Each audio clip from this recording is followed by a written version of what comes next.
Spaghetti, no, he's so spaghetti low. He's mad, but he won't give up spaghetti. No, he won't have it. So, what's going on, everybody? I'm just chilling in my hot tub over here. Yeah. Cheers, everybody. Cheers. Most young people go through the phase of thinking that because they feel something strongly, they're the first people ever in the history of the world to feel that way, and therefore they think that what they're saying is profound by virtue of them feeling it. Because it's new to them, they think it's new to everyone. It takes a little time to realize that lots of people have felt the same way about something, you know? It's one of those lessons you only really learn with time. Yeah.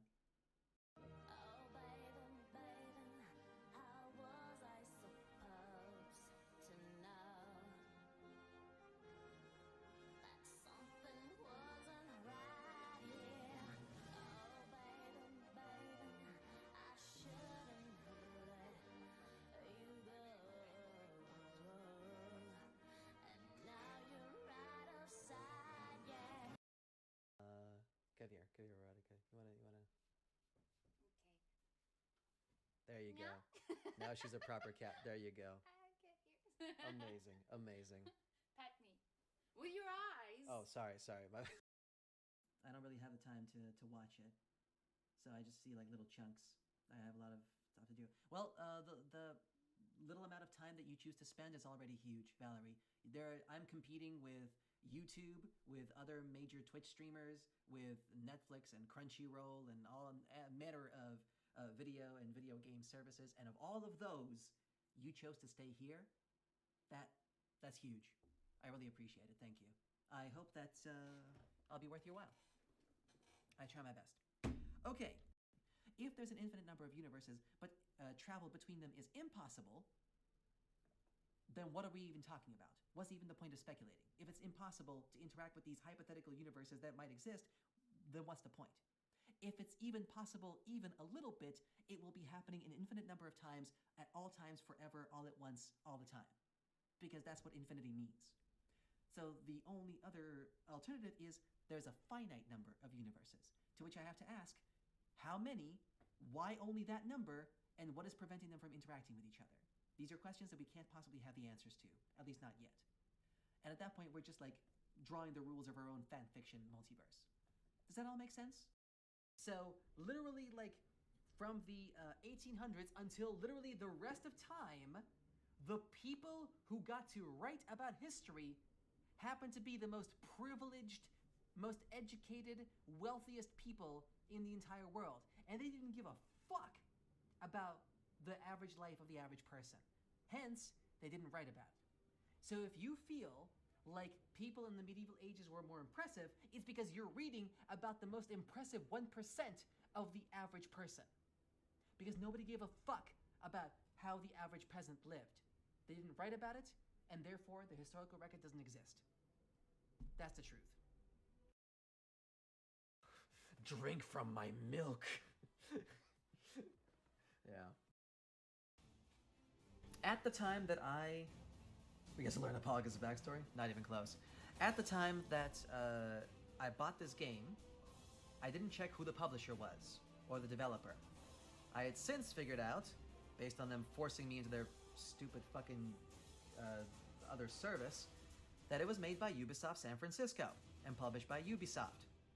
Now, I don't know if you know this, but for years, Ubisoft has protected sexual abusers at the highest level, and sometimes the lower levels as well, for years, by moving them around different positions, by, waving off allegations, by litigating them. They protected sexual abusers for years. And for that reason, I sort of made a moratorium not to play any Ubisoft games. So, I apologize for breaking character, as it were, and breaking my sacred oath, as it were. But the damage is done, the game's already bought, and I don't know what to do except try to make the best of it. Alright, go. Oh! You got her! Bartender with, at that time, my boyfriend. Well, actually, I was helping around, sort of. I was sometimes working. He was working there as a bartender, um, in the beach, in the like beach bar cafe thingy type of thing. And since it's a season, it's summer, a lot of people come in, so of course they leave a lot of tips.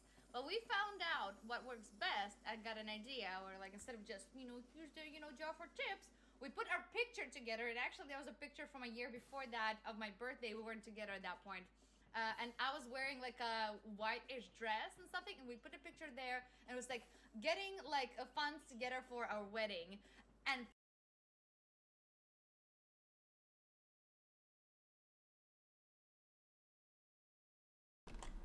And she scanned people with a fake wedding.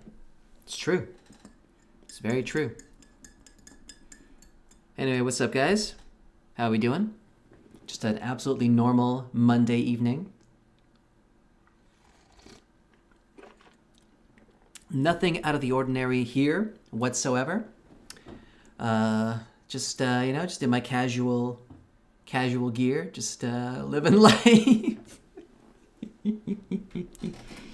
Bezos, thank you very much for mentioning the volume thing. I had to adjust the general volume of all the controls, of all the different stuff here because of what we'll be doing today, and I forgot to factor in the clips during the intro sequence. So now I've increased the volume, so now it should be like generally like it was always meant to be a little bit quieter, but now with the current volume, it's a little bit too quiet. So thanks for pointing that out. I think I fixed it. I think it should be okay now, but yeah. Anyway. As for your previous question, why am I streaming so late, is because this is the earliest that I can start streaming after my fucking evening shift. For the next couple of weeks, I'll have evening shifts over at my work, and this is the earliest that I can come stream afterwards. So it's either this or nothing, and that would be death. So, yeah. That's where we're at right now. That's the situation. So let me just finish my tea, and then we'll jump into what we'll be doing today.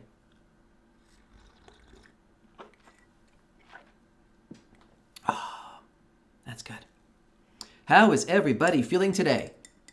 Despite my general tiredness, I am rather excited because we'll be doing something quite lovely. I'm still not sure what to do with the chain here. Maybe I'll just pull it back.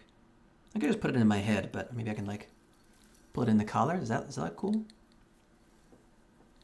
Like that. Is that cool? That seems alright.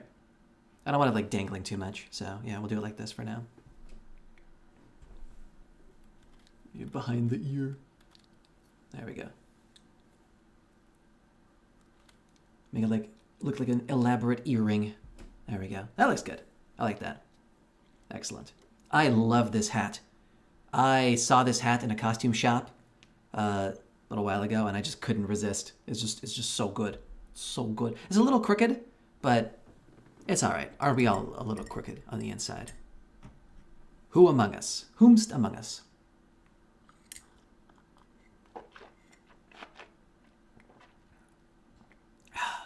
Oh, you stepped away? Oh, shit, I have to repeat everything I just said. All right. What do you mean? Just my normal, this is my pajamas. This is my normal dress. What are you talking about? No, I am dressed for the occasion because we're going to be doing something. We're going to be starting something today that I am incredibly excited for. This is, as I'm going to say a little bit later, this is a project, in some respects, you could say 26 years in the making. I can even do the math in my head. I'm pretty sure I am correct. Sorry, a second. Yeah, 26 years. So in answer to your previous questions as well, the volume was low because I had to adjust the general volume for everything for the interface based on what we'll be doing today, because the program that I'll be running, it has very limited volume controls. So that's why I was a little quieter. And so I think I've adjusted it for the clips now, so the clips should be more audible. So that's number one. And number two, I'm streaming so late because this is the earliest that I can stream after work. I have shitty fucking evening shifts right now for the next couple of weeks. So it's either now or never. And I can't pick never, so, you know. We stream when we can. I have a really stupid work schedule right now. It's really stupid. And I hate it, and it sucks. and I hate my job, so I'm gonna be trying to get out of there as soon as I can. But that's the plan. I'm gonna wait until I finish my tea, and then if nobody shows up, then I'll just do my own thing and let people join when they may.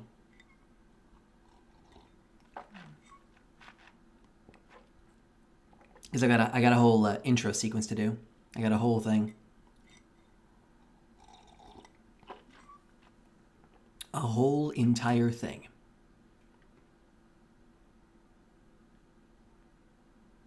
Yeah, Bezos, how you doing today? Feeling good? Feeling great? Living the dream? Or did you leave again? Did you leave me? Yeah, it's fine.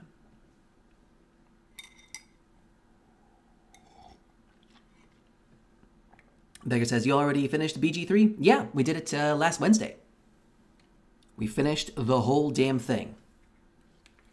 Got to the ending and everything. And the epilogue and all that jazz. 140 hours. Well spent. Hey, Destitute Beggar. So today we're starting the next adventure. We are starting the next journey. A journey, like I said, 26 years in the making.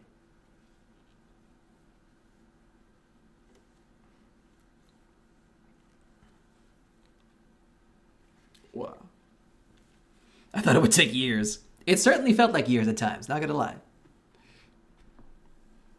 Oh, nice. I'm not the only one here. I can leave you with someone. Oh, Bezos. No. If you gotta go, you gotta go. It's okay.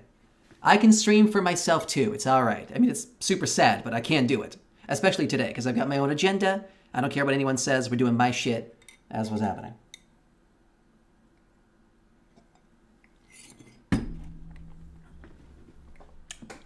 For the next good dozen Mondays and Fridays, I will be insufferable.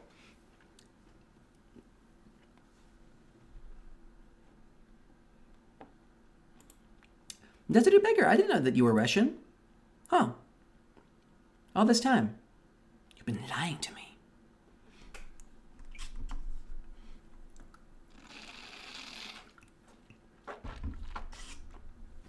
Oh.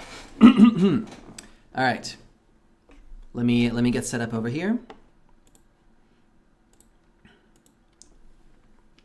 Actually, I guess I'll do this right now, and then I'll flip it in later.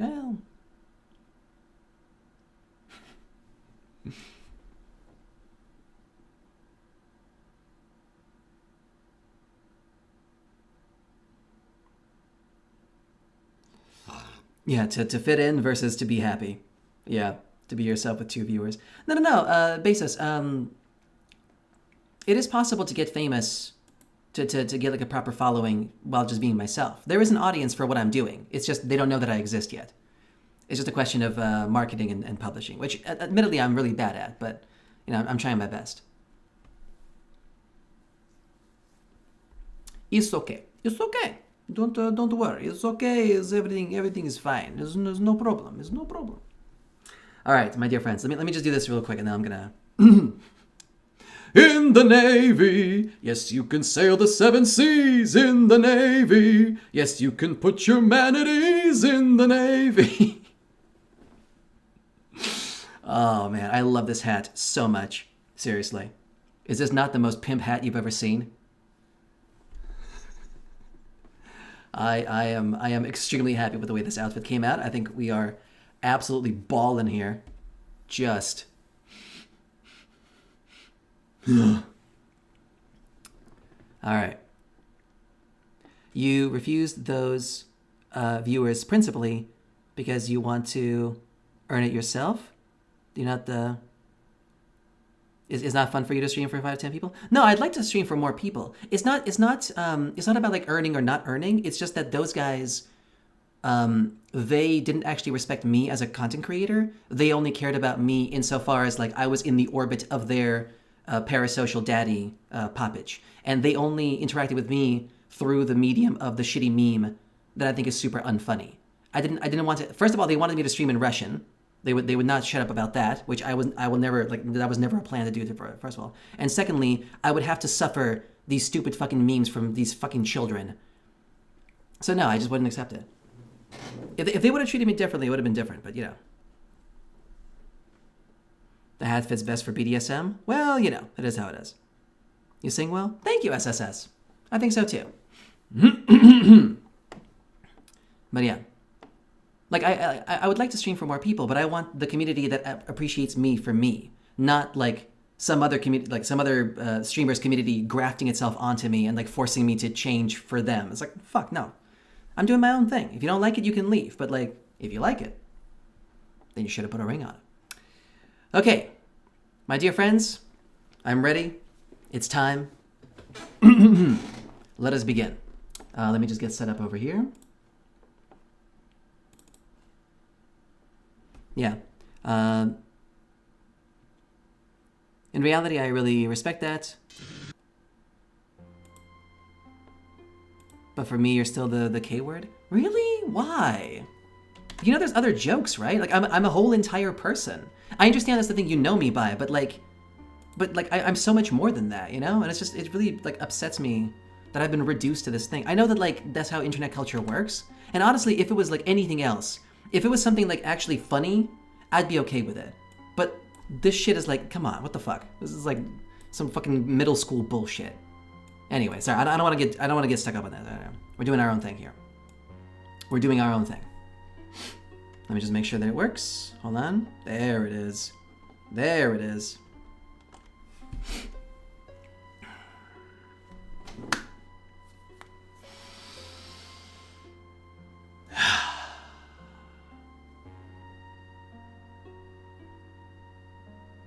You're a cool, charismatic guy, but I'm just thinking that the nickname got stuck. Yeah. You're just the best casino host. Too boring. It's a shame that I hate the casino industry. It's a shame that I hate it. Yeah, it sucks. It sucks that the casino industry is a cancer on society. Otherwise, I would have had a great career in it. Yeah, it's such a shame the casino industry preys on the vulnerable and the economically desperate. Yeah, it sucks, man. Yeah, it's such a shame. It's almost like the thing that matters most is my performance ability and not the actual venue in which I do it. But you know, try to get people to get outside of their comfort zone. Guys, stop distracting me. Stop stun locking me. I'm gonna ignore chat now. I'm gonna ignore chat. I'm doing my own shit now. Fuck off. Okay. Let me just... Okay. It's my own fault that I'm yelling at you guys. I'm sorry.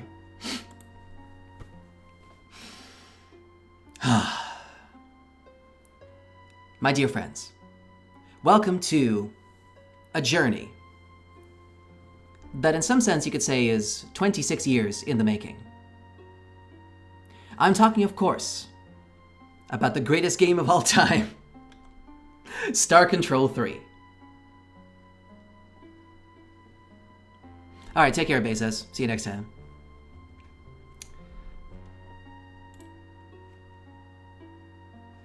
Developed by Legend Entertainment and published by Accolade, this is the third installment in the Star Control trilogy. Released for Windows computers in 1996. That's 1996. It is essentially a point-and-click adventure with some other elements thrown in there. There's ship combat, there's dialogue, there's some little base building. But all around, it's a small little adventure game that I fell in love with as a kid. And the reason we're playing it today is multifold. So I want to talk about that a little bit before we jump into the festivities. Video gaming as a hobby was the purview of game consoles for the majority of the 20th century. You know, the 80s and 90s. You had your SNESs, you had your Ataris, your PS1s even. But PCs, for the most of the time, like during the 80s and 90s, were considered the domain of accountants and business guys and, you know, people who needed to do their finances and whatnot. It wasn't really considered to be a medium for video games until I would say the late 90s, with the advent of Windows 98. And when I was 7 years old or 8 years old, somewhere thereabouts, my father got us a desktop PC, me and my brother. Windows 98, the cutting edge at the time. And I remember the very first game that I ever played on that machine was a little shitty, clicky thing called Tonka Construction. Barely a game. We don't count that one. The second game I ever played on that machine was StarCraft and Brood War shortly after, which I did enjoy. But we never played competitively. We never played online. And I'm pretty sure whenever we did the single-player campaign, we always used the cheat codes, so we never actually got the full proper experience. But it was nice. It was fun characters, nice campaign. But the third game I ever played on that machine was this little number right here, which I'm pretty sure that my brother just randomly bought the CD of in the bargain bin of some shop because the guy on the cover looked cool to him. Here, let me show you. It looks like this. Yeah. And what's interesting is that he was only half right. But more on that later. More on that later. So, granted, I was only an 8-year-old child, and my gaming experience was somewhat limited. But this game left an irreplaceable impression on me. And I still maintain to this day that of all the games that I played early on as a child, this is the one that really opened my eyes up to video games as a narrative medium. I was enthralled in the wonderful world that had been constructed before me, full of just all kinds of crazy fun, wacky and zany characters in that very early 90s sort of way. You'll see when we play it. And I fell in love with it. And so, I've always wanted to share that magic with other people. In fact, when I first started streaming 4 years ago, this was the game that I initially wanted to start streaming with. This was the game that I wanted to show. And my initial idea was that I was going to play mostly obscure games from my childhood or just things that I've heard or seen about or talked about to try to shed light on them. Obviously, that didn't quite pan out the way I hoped. And honestly, I'm glad that I waited because I've gained some experience. And I feel like now I'm ready. We've obviously upped the production quality. We've, added a bit of flair to our otherwise, rather low-grade production. And so now I think I'm ready to take you on what I consider to be still one of my favorite journeys of all time. A journey of a lifetime. 26 years. And now we get to do it. So, I think the best way to do this is to...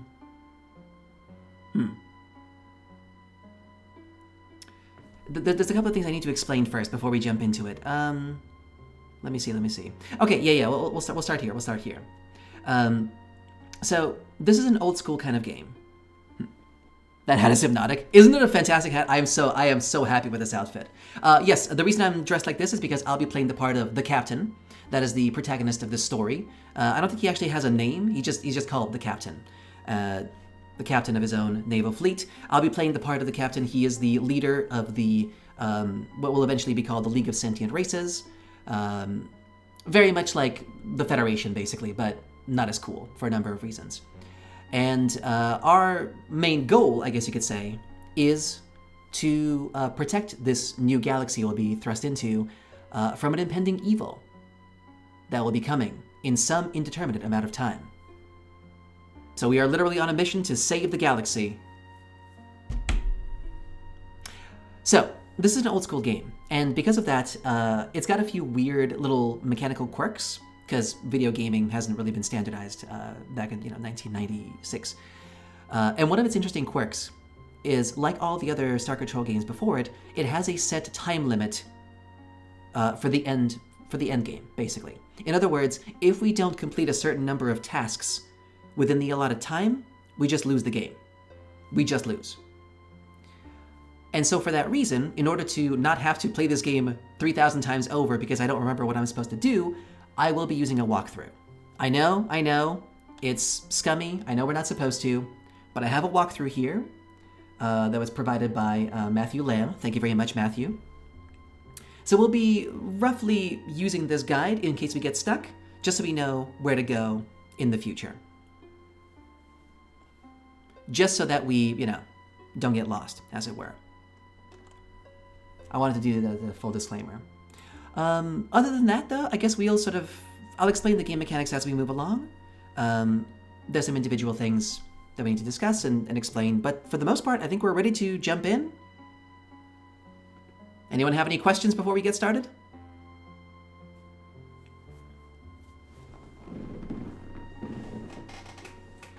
Tsar Dovidas. Welcome to the stream, by the way. Hello. Thanks for joining us. This is Star Control. Actually, scratch that. You remind me of a Scientologist from the Sea Org. Yeah, what's the genre? I guess the best category would be point-and-click adventure, but it does have ship combat, and it does have base building mechanics, and most of the actual gameplay is done through the dialogue with the different aliens. So it's a little bit of everything. Star Control reminds me of Star Sector. I never played that game. I should also mention, most of you are familiar, maybe some of you might have heard of Star Control 2, which is sometimes called the Urquan Masters. That was the game that was a little bit more popular back in its day. And I played the Urquan Masters, did not enjoy it. It wasn't my jam at all. It was a little bit too aggro, and the aliens were not as cool. So maybe I'm a little bit biased, but hopefully we will capture the magic. And to start us off, let us watch the greatest cutscene you will ever see. Google says this game is only 12 hours. Maybe it's intended to lose? Maybe. Let us watch the greatest cutscene in the history of cutscenes. Are you ready for this? You're not ready for this. Let us begin.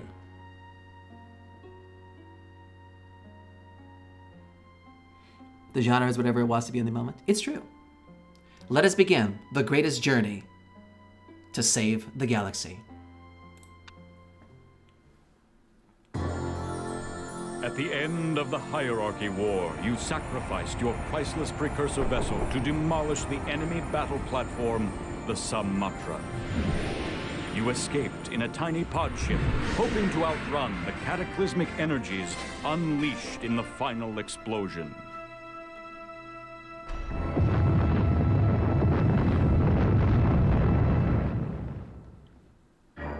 But the massive energies unleashed in the cataclysmic maelstrom ripped a hole in time and pulled your escape pod into the near future. You witnessed a great battle at the galactic core. A vast armada of the galaxy's great sentient races stood poised against an unknown enemy as reality itself hovered on the brink of interdimensional collapse. That's me! You lost consciousness as you watched the sentient races die, screaming, their life energies sucked into the void. Your escape pod then hurtled back through time and space to your home quadrant. Back home, your allies celebrated your victory as reality continued to deteriorate. Suddenly, hyperspace travel stopped working. The only form of interstellar travel left was your newly built precursor vessel. You hastily formed a union between your old allies and the defeated hierarchy. Explorer groups warped toward the galactic core in search of a cure for a dying galaxy. Let's begin. So this is our galaxy here. So, a couple of things to point out right away. First of all, pay attention please to the marker over here in the bottom left. This is our timer. This timer will just continue running no matter what. The only way that we can stop the timer is either if we pause the game and go into the settings, or I believe it also stops during dialogue as well. If we're talking to any of the aliens, that's also one way to do it. So time is forever moving. While we're here, I just want to make sure that I've got all the settings correct. All right, this looks like good volume controls. Yeah, looks good. Okay. I also want to sort of preface this a little bit. So just for context, there was a lot of exposition dumping, and there will be a lot more exposition dumping as we move on. So just get ready. Like, this entire episode is going to just be like exposition dumping, just getting you sort of acquainted with the world. But basically, Star Control and Star Control 2 took place in the Milky Way galaxy, our own galaxy. where we were protecting against like different aliens. This one takes place in some other galaxy that we were thrown into completely. And in Star Control 2, our method of transportation was called hyperspace, where we would like, you know, jump through space much more quickly.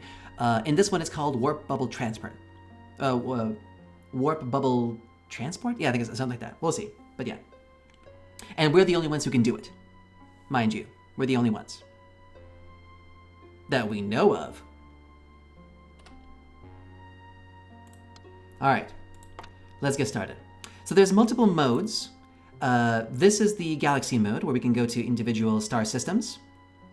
The green circle represents, the green and red circles represent our fuel gauges basically.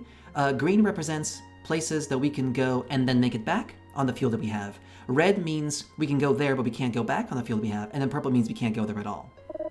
Oh, we're being contacted. ICOM online. Hey, ICOM. Who am I talking to? Sir, this display represents your primary interface with the ship-wide interconferencing and monitoring system, also popularly known as ICOM. This system is available to several autonomous ship functions for the recording, reporting, and transmission of important League strategic and tactical information. ICOM also represents the central repository for League intelligence materials and can be called on to assist you in the planning and execution of League operations. Great. Not to be confused with HAL 9000. I'm pretty sure that was intentionally designed that way. But no, this guy does not turn on us, thankfully. ICOM's cool. Great, thanks for the information. ICOM offline. Yeah. So ICOM is like basically the in-game guide. In case we get stuck, we might ask ICOM for directions. But its directions can be kind of vague sometimes. This is our solar system view. So this is the solar system that we're in, that we colonized. Here's our colony over there, so let's go say hello. What's the League? That's us, we're the good Hiya, guys. Captain. Boy, are we glad to see you. Any problems getting here? No, piece of cake. We were starting to get a little worried. After all, we're stuck here on an unfamiliar planet, in an unknown quadrant, and can't even fly out of this system without you. You are our last, best, and only hope of survival. And not just our survival, but also the survival of all the starfaring races, especially now that hyperspace travel no longer works, and your precursor vessel is the only ship capable of interstellar flight. But don't let that pressure you.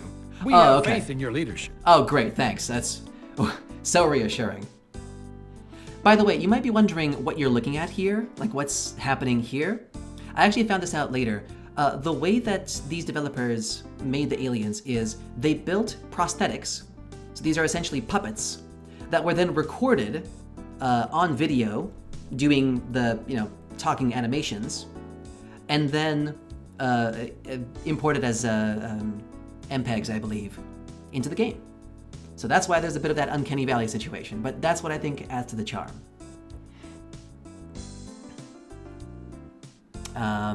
I won't let her bother, I don't let her bother me at all.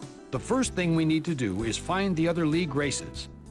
They've been scattered all over the nearby systems by your precursor vessel's warp bubble transport. Well, first I have some questions. How can we help? Let's learn a little bit about what's happening here. The Earthling Cruiser is the human ship. I actually know what it does. We don't have to go into that right now. Tell me about our mission. Yeah, what do we got? Our main mission is to restore the structural integrity of the space-time continuum and restore galactic hyperspace travel. When hyperspace travel stopped working throughout the galaxy, we were afraid that sentient beings would be forever cut off from one another, doomed to never fly to another star. Ironically, the catastrophe happened not long after you beat the Urquan by destroying their ability to make war. When you destroyed their horrific precursor battleship, the Sumatra, we were safe in the galaxy. But even if you hadn't, the Urquan would have been crippled in space. Hey, Quishy's here. Hello, Pogus. You look like Admiral Thrawn from Star Wars. Well, I certainly look like an admiral for sure. So this is what I mean by exposition. I'm only doing this for your benefit and also for my own, just to refresh. Obviously, this is information that our protagonist would already know, but since we're jumping in, let's learn a bit more. Before the loss of hyperspace, you had returned to the precursor planet Unzervault, where you were born. You were lucky to have been born there. Earth was suffering under the tender mercies of the Urquan at the time. Your parents didn't know it at the time, but being part of a crew that crash-landed on Unzervault was the best thing they could have done for you. You grew up among abundant precursor artifacts and developed an affinity for advanced technology. Ooh. You built a precursor ship, and the rest is history. You kicked Urquan butt all over the quadrant. Because you sacrificed your precursor vessel to stop the Sumatra, you returned to Unzervault to try to build a second one. You were stranded there when hyperspace travel collapsed. You were stranded on the primitive world of Unzervault for a second time. Ooh. I actually didn't know that. Yes, but this time I had real food supplies and didn't have to subsist on Ortog milk. Oh, Jesus. All the Allied races were sure they were stranded forever. We cursed our unworking ships that could not take us beyond our solar systems. And then you showed up. You had not only been able to build a new precursor vessel, but you found a way to circumvent the collapse of hyperspace. Your new vessel did not rely on hyperspace, but used a hot new precursor technology you discovered, the warp bubble transport. Yeah. Most people had never even seen a precursor vessel. You had piloted two. I'm a pretty cool guy. Hello, Paul. I guess you look like a dictator running an African diamond country. All diamonds are blood diamonds. What is this? Go on. You rallied the Allied races to work together to seek the cause of the destruction. You even enlisted the repentant members of the defeated Urquan hierarchy into your newly minted League of Sentient Races. Yeah! You described a strange experience you had after you destroyed the Sumatra, in which you traveled through a rift in time and glimpsed the future destruction of all sentient life. Candidly, many sentients thought that your vision was the product of delusions. After all, you were comatose when we finally picked up your escape pod. But you had the only means of interstellar transport, and the sentient races would have accepted a lot more eccentricity to get some mobility again. Well, there you go. Absalom, yes, we finished it. Yeah, we finished it last week. Go on. You explained to all the races that the only way to repair the damage to the space-time continuum and stop the loss of sentient life is to uncover the secrets of the precursors. Since the mysterious rainbow worlds point coreward, and since many precursor artifacts seem to lie in that direction, we came to the galactic core. Your precursor vessel's warp bubble transport carried ships from each League race and scattered them to different systems in this region of the Kasari Quadrant. Now, all you have to do is find each race and establish contact with them. That's why we're here. The Kasari Quadrant. Go on. We need to pick up stocks of cryogenically suspended colonists from each League race and establish their colonies on Kasari planets. The colonists are in suspended animation, ready to be thawed out as we gain the resources to properly put them to work colonizing and searching for precursor lore. All of us pledge to be loyal to the League, and to give our lives if necessary, in order to restore the integrity of the fabric of space. That kind of loyalty just gives me a stiffy. All right, I got what I need. Keep up the good work, everyone. Talk to you soon, Captain. Yeah! All right, so we can add these ships now. We have these ships over here. They're now part of our fleet. Let's go to the planet. Let's talk about base building real quick. So this is our base building mechanic. When we build a colony on a certain planet, it will start making buildings on its own. You have all these different buildings that are currently operational. Oh, wait, oh shit. Sorry, we have to meet the Dak-Tak-Lak-Pack first. We're about to do our first combat encounter. Dak-Tak-Lak-Pack 5576 squared. Dak-Tak-Lak-Pack 888 warning. Utilization to the 356th power divided by warning. Dak-Tak-Lak-Pack warning. I've missed these guys so much. Oh, I've missed these guys so much. They may seem kind of dumb now, but I promise you, they are a hoot and a holler. I love the Dak-Tak-Lak-Pack. One of my favorite mechanical species in all of fiction. We are humans from Earth, from the League of Sentient Races. We come in peace. How may we classify you, fellow sentient? Dak-Tak-Lak-Pack 5299 and 58X. Dak-Tak-Lak-Pack warning 321B. Avowal. Dak-Tak-Lak-Pack. I don't understand you? Inversion 982 torque. Dak-Tak-Lak-Pack. Well, I guess we're going into combat. All right, let's talk about ship combat. Actually, before we do that, let me make sure my controls are good. Just a second. Yeah, okay, so everything is remembered. Okay, cool. All right. Let me explain how ship combat works. Each one of us chooses a ship from our fleet, and those ships have a dogfight, essentially. A one-on-one battle in a section of space that kind of loops in on itself. There's a few asteroids there and always one planet. And whichever ship dies is the one that dies, and if there's multiple ships, then we take turns kind of doing one-by-one combat. Each ship has a primary firing mode and a secondary firing mode. Oh, they're gonna suck me dry. Oh, shit. Oh, wow. One fucking health bar, damn. In the top, you can see the green, which represents the health of the ship, and the red, which represents the energy used to, well, for both firing modes, basically. It also represents the population of that ship, which you can replenish through the colony system, I believe. If I'm not mistaken. Actually, no, I don't think you can add people to ships, can you? Can you do it like that? Yes, you can. Oh, so we can, yeah. So we can add 2 people to our ship and put it back to full health. These are the total number of people on this colony. In fact, let's go ahead and grab a few people. Oh, this is the crew with us. I see.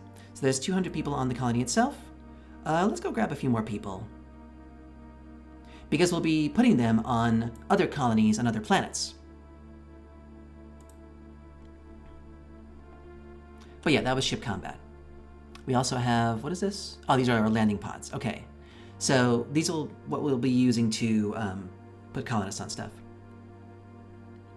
Is your ship called the SS Tiffy? It is now! I don't think we can name our ship, unfortunately. Alright. Now let's talk about base building. So you see we have all these different buildings. The mines produce resources, the refinery refines them. The fuel refinery makes fuel for us, and the factory does construction. You see here we have a building on the way. You don't get to choose what you build. There's a certain build order that is kind of basically standard. But you can choose how many people will work on it. You see these sliders over here. These represent the proportional number of people of all of the colonists that are there that you want working on different places. So if I want, for example, everything to go in construction, I would go like this. Now everybody works in construction. See, it says 57 people. Wait. There we go. 62. But that's obviously not a great idea because up to a certain point, all the buildings will be built and then the people will be doing nothing. So we're gonna give them like, about like, let's say, a third of the people will work there. And besides, they still need actual resources to work with. So we need some people to mine. We need some people to refine. So we'll do it like this. Yeah, actually, let's look at the numbers to see. Right, and if we want, we definitely need fuel for sure. Especially in the early game, fuel is a massive consideration because we need to be able to get around very, very quickly. While we don't have a starbase yet, so this colony is not producing ships, there's no need for us to put people into the starbase just yet. Research is nice too. Whenever the research comes around, I'm going to put like a few people in research. Right now the bar is red because the building doesn't exist, but when it will get built, then the proportionate number of people will be assigned to that building when it happens. So yeah, pretty sensible here. Okay, so we're looking at, these are the raw resources that are being mined, and these are the resource units that have been refined. And what we're looking for is to make sure that these numbers are not like going up astronomically, because that would imply that we are mining more than we are building or crafting. This seems fine to me. It's going down steadily.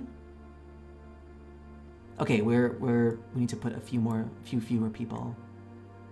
Okay, that's good. It's about even. 0 means that the resources that the mine is mining are going directly into refining. So it seems like we found a pretty good medium here. At some point we'll have to come back to this colony and readjust the populations, but for now I think this is decent. All right. So yes, this is our solar system here. And of course we can visit each one of these planets and moons individually and see what we can see. And of course we're looking for new colonies for our humans to join. This is our colony builder. Hey, Hazunia is here. This looks like a very different game than Star Control I'm familiar with. This is Star Control 3. Certainly wasn't expecting an RTS. It's a lot of games kind of rolled into one. There's base building, there's ship combat. You'll see, you'll see. The other thing to keep in mind, of course, is that this is our habitability scan. Different species like different kinds of environments. So depending on which species we want to put there, we want to make sure that they are most happy because that will make them the most productive. So this planet, for example, is really great for humans, which are our main people right now. But it doesn't make sense to put 2 colonies in the same planet, so... I think for the early game, it might make sense to actually go find a second planet to put a colony on, just so that we can get that fuel moving right away. So let's get rid of the Dak-Tak-Lak Pack. Seems like this game has a lot in common with Stellaris? Well, no, not really. Not even close. Dak-Tak-Lak-Pack 5576 squared. Dak-Tak-Lak-Pack 888 warning. Utilization to the 356th power divided by warning. Dak-Tak-Lak-Pack warning. We seem to be having a communication issue, but could you at least make an effort to sound intelligible? Dak-Tak-Lak-Pack 5299 and 58X. Dak-Tak-Lak-Pack warning 321B. A vowel. Dak-Tak-Lak-Pack. Maybe it's just an automated drone? Inversion 982 torque. Dak-Tak-Lak-Pack. Right, so we're having a miscommunication issue. Let's fight. Oh shit. I forgot we can't use the mouse. Ah! I need to get away! Shit, shit's gonna eat me! Oh, fuck. I forgot how slow the human ships are.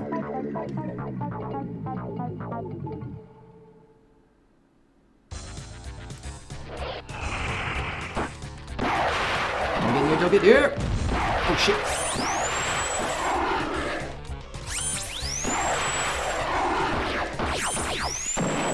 Damn. Well, it's a bit risky, but we have to use the precursor ship. It's the only one we have left. The issue is, if the precursor ship gets destroyed, we lose the game. So... this could be GG right here if I'm not careful. Shit. Alright, let's just get close and pump.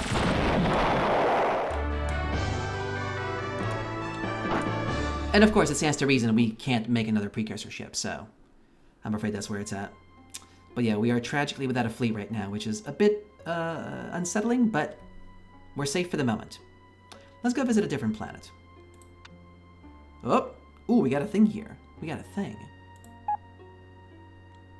So this means that there might be some sort of artifact that's diggable on this planet here. So we're going to assign some people to go dig it up. Let's get like, yeah, 20 dudes. And we got it. What is this? A precursor artifact. Let's examine it. This artifact has not yet been fully researched. Right, so we need to figure out a way to research it. I'm going to have to look at that up later. Is the precursor shop the same as Urquan Masters? No. In fact, there is no shop. There is no shop at all. It's a very different kind of game. Also, let's fill up our crew here. Alright. This planet is decent for human life, like in this area, but I think we can do better. So let's look around. See what we can see. By the way, we've already spent 10 days here. to give you a sense of how fast time flies. So, up. Okay, this is pretty good too. Wait.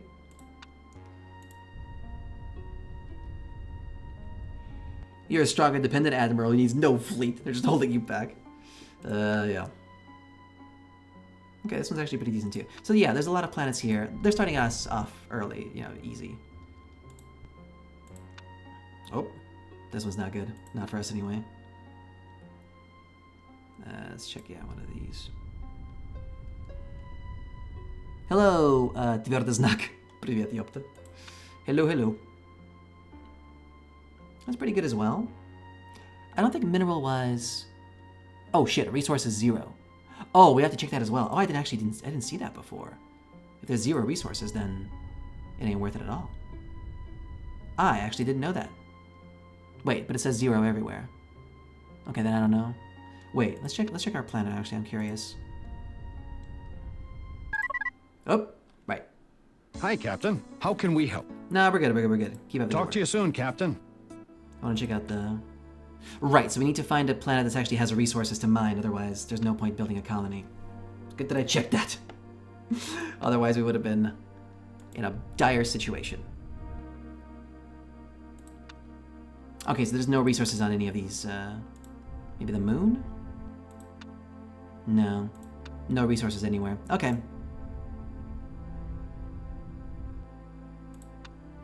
Alright. Then it's time to head out. It's time to see the great wide world. So, our first mission is to try to find our other League of Sentient Races members.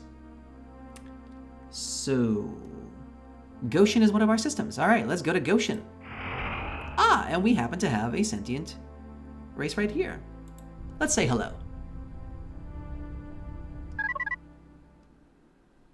Who is it that wakes me from my safe and happy sleep at this time of our new solar cycle? This is especially rude since my physical system is not yet adjusted to the new day length.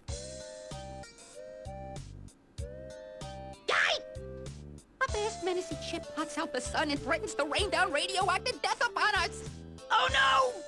Compounding my fright is the hideous, bloated green monster that looms before me on the view screen! That's me! Our end is at hand! We surrender, oh merciful evil alien.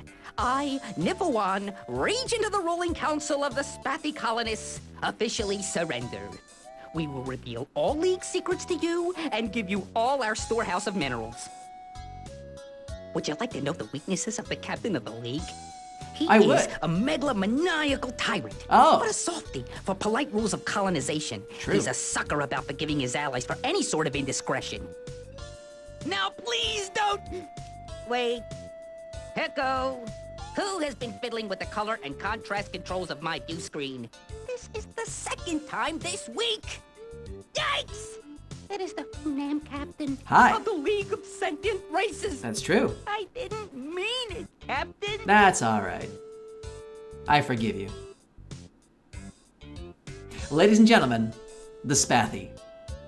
Cowards of the universe. Oh, they're so fun. So, planning to reveal League secrets? Never. Never. We were attempting to deceive an enemy. Ah, I see. Polite rules, a softie.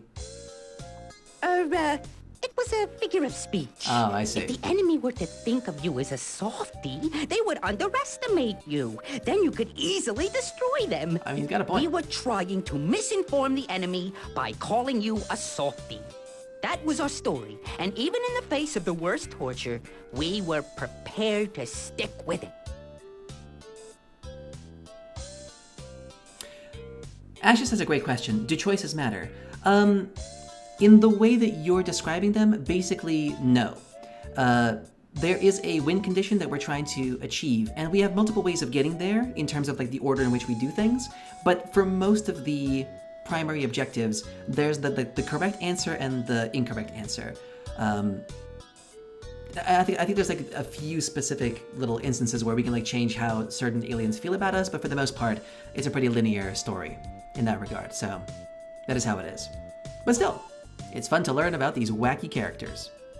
All right, we'll let this slide, at least for now. Wonderful.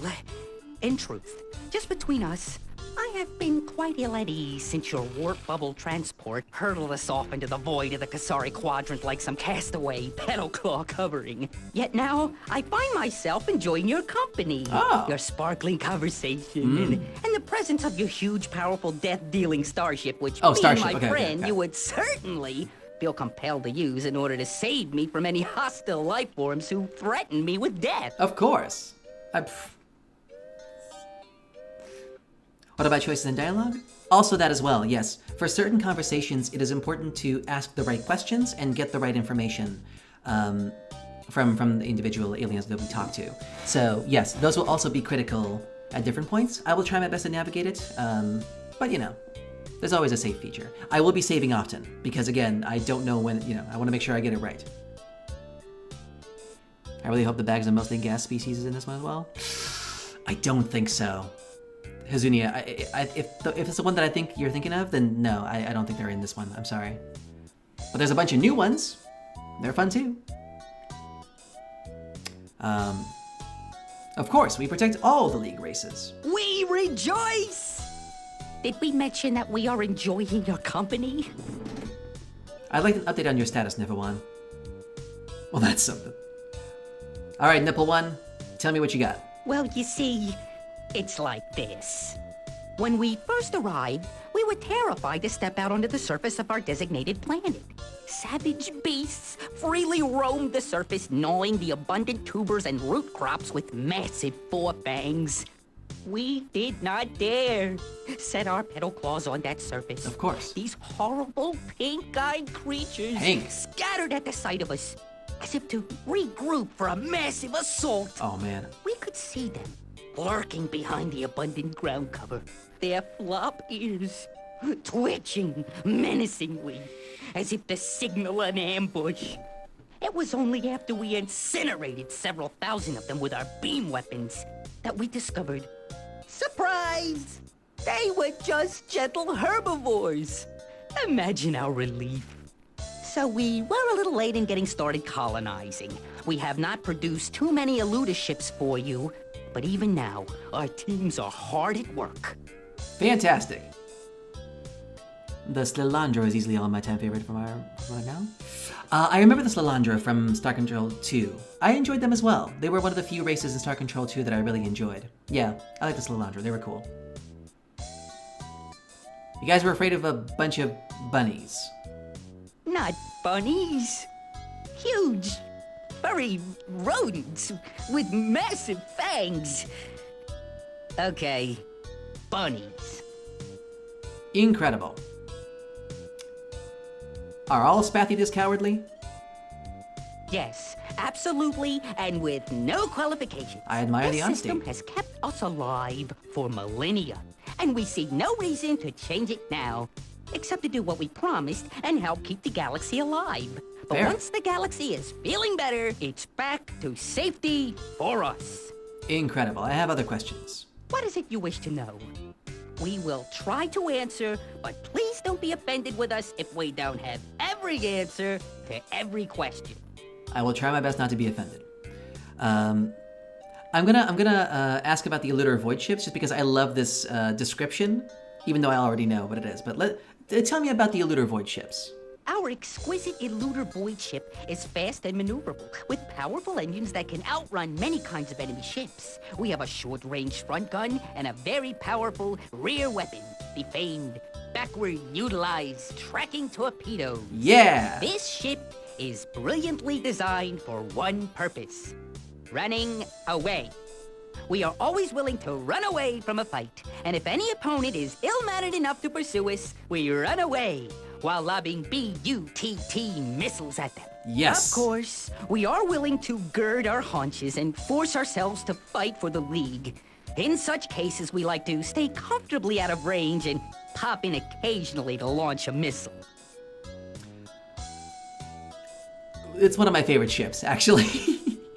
So we might be inclined to make a few more Spathy colonies, because I love their Eluder ships, actually. Specifically for the BUTT missile. It is surprisingly effective. Tell me about your species. Let's learn a bit more about the Spathy. We Spathy can best be described as meta-mollusks. Okay. We are intelligent and clever, but perhaps not very cunning. Each day when we awaken, we call forth the traditional Spathy prayer. Oh God, please don't let me die today. Tomorrow would be so much better. It's a good prayer. Let us now join hands. Oh God, please don't let me die today. Tomorrow would be so much better. I love it. This game is wholesome? It is, yeah. It's definitely like fun and quirky in that like quirky, family-friendly 90s sort of way. There's a little bit of like dark stuff, a little bit, but for the most part it's like intended for children, I think. No, checks out. I certainly wouldn't want to get face blasted by a BUTT torpedo. No, you would not. No, you would not. Except the T in BUTT stands for torpedo, but yes. Let's learn a little bit about the history of the Spathy. Again, I apologize for this exposition, but you are meeting these aliens for the first time, so I think it's only fair. We're only going to get to do this once, so let's learn about the Spathy. I will now relate the tragic history of our species. This is a sad tale, so do not even try to contain your tears. I will not. Once upon a time, many thousands of years ago, we inhabited the warm, safe surface of our home planet, Spathiwa. We were happy and content. During those golden centuries, we Spathi evolved into a simple folk, content with our calm agrarian lives, our road huts, and our coarse-woven turtleneck sweaters. Ooh, turtlenecks. We could have remained that way for eons, were it not for the sudden arrival of a million voracious monsters from hell. Darkness fell upon us. The evil ones came. These frightening, Ursan creatures hunted our people and devoured them like tasty nodules. We had no defense against them. Do I remember the evil ones? Were they from... Were they in Star Control too? I mean, he's talking about bears, but... Where do they come from? We have never quite figured that out. The few Evil One specimens we collected, who had mostly died of tooth decay from eating sweet spathy flesh, Oh, Jesus. were physiologically unlike any other species from our home planet. It was as though they had arrived suddenly on the surface of our planet, transported there by some unknown agency. Who could be so cruel? Perhaps it was our gelatinous prankster neighbors, the Umga. Good thing they aren't in the league. Good thing, true. Well, I figured the evil ones were the... Oh, what was that species called again? Well, he described them as Ursine, so... Korra? No, the Urquan Korra are spider-like. He described them as Ursine, as in, like, bears. We will meet the Korra in this game, by the way. Both species of Urquan are in this game. But more on that later. Okay, so what did you do next? We fled across the oceans, from continent to continent, but the evil ones always followed. Spurred by our great need, we advanced from simple tool-making to atomic technology in less than 1 Earth century. Really? But none of our innovations was a match for the evil one's natural cunning and ferocity. Finally, with no other option available, we fled our world and took up residence on our moon, where we resided most uncomfortably for 300 years. It's so Though tragic. we gained interstellar travel, we tended to stay close to home, preferably in the living room. Ha. So we learned little about other races beyond our neighbors, like the Andrasith. We thought we were finally safe and began to emerge from our shell cases and relax our bodies, which were nearing toxic levels of adrenaline poisoning. Wait, Then the Urquan arrived. like they do. We don't need to learn about the Androsynth. They're not in this game, so... What happened next? In the years after our escape from the evil ones, we created many complex rituals to keep us safe from any future predators. But none of them worked. The Urquan arrived at Spathiwa and held a great ceremony. Part of that ceremony involved blasting portions of our planet's surface into radioactive dust. And this part we did not enjoy. Yeah. But the worst was yet to come. The Urquan explained our options as new slaves. We could serve as fighting slaves, or have our world be forever encased in an impenetrable energy shield. We grew overexcited at the slave shield option, since it would make us safer than we were. Monsters could not pop in by surprise if we were shielded.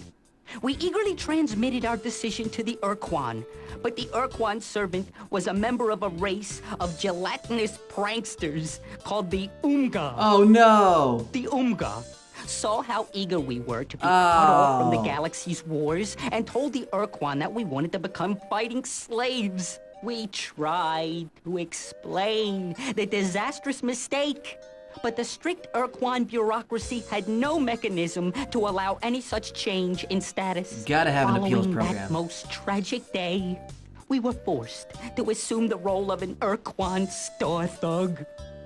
Well, there you go. Yeah, that part of the ceremony. Yeah. So yeah, this is the thing, that was like the main thing that the Urquan did in Star Control 2, was they encased a bunch of planets in this like red force field, basically, cutting the planet off. Their entire thing, their entire goal was containment. Basically, they considered themselves to be the superior species, and they wanted to contain all the inferior species one way or the other, either by having them work for the hierarchy or contained in their own worlds. And yeah, Spathy got the short end of the stick. What happened next? For many years, we boldly attacked countless horrible threats in daring space combat. Well, not really. We mostly performed garrison duty on stations with little strategic value, like slave-shielded planets full of weak but tricky races. Races like you Hunans. Hey! But then, you came along and eradicated the evil ones from the face of Spathifa. Oh, we did? And sent them back to the pits of hell. Oh. You ended their relentless passion for our fleshy parts. We joined your war against the Urquan, but soon found out how to make a slave shield of our own. We used it to encase ourselves away from the Urquan and, also away from you. That's all right. We hid out for the rest of the war, which our prognosticators ensured us would last at least 600 years. Imagine our surprise when frightening-looking Chamur burst our precious slave shield like a soap bubble and announced that we were free. We were not disturbed at the breakdown of hyperspace. Now, perhaps, scary big races would leave the Spathi alone to enjoy our simple pleasures. But you had to go and tell us that the whole galaxy would break down next. Sorry. You plucked at some long-hidden chords of courage within us. And now, here we are. And if I may say so, Captain... Go ahead. It was the singularly worst idea we have ever had. I want to go home. I want to go home. But don't you know you are home? Anyway. So yeah, that's the story.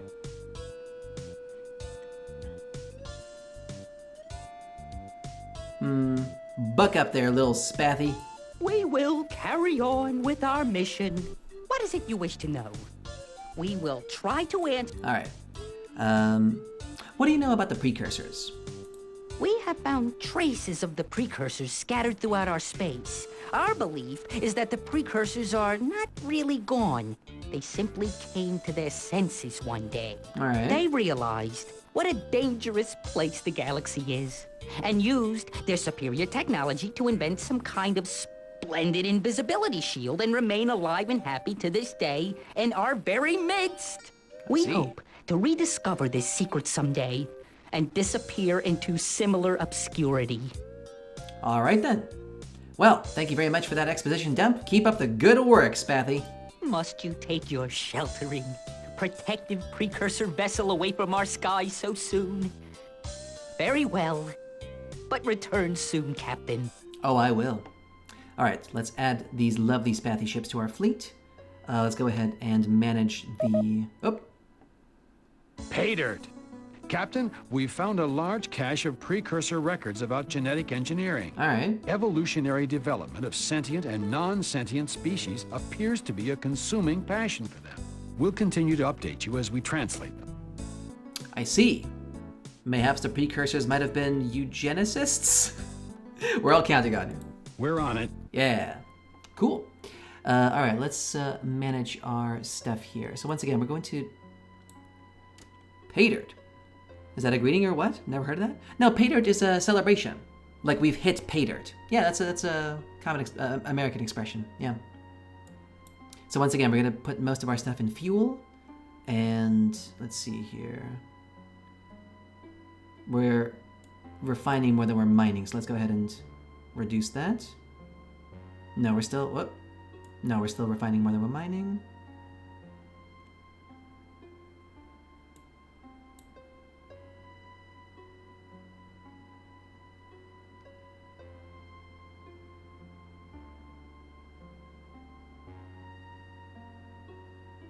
That looks good. Looks like it's about fluctuating here. That's good.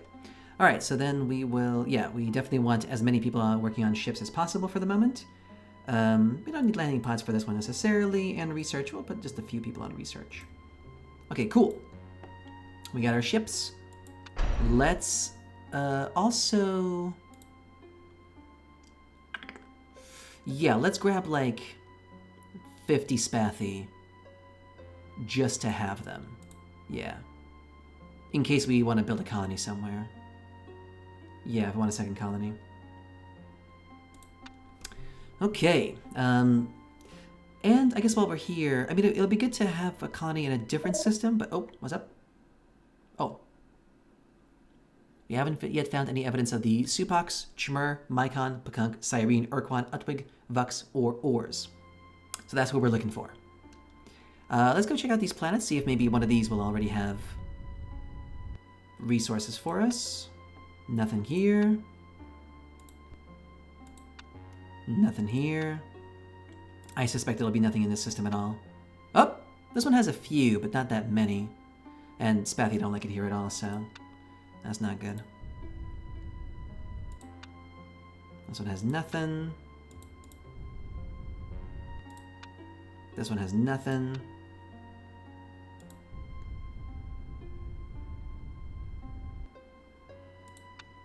Ooh, this one actually has quite a bit. Ooh, a double colony. It's not really great for anyone, but with that many resources, how can we say no? So yeah, let's go ahead and plant ourselves a colony right here. And Spathi to Spathi, let's go. And let's get you started with a few resources as well. There you go. Boom. Second colony achieved. And once again, we are going to just put a few folks here. Refine more than you mind, please.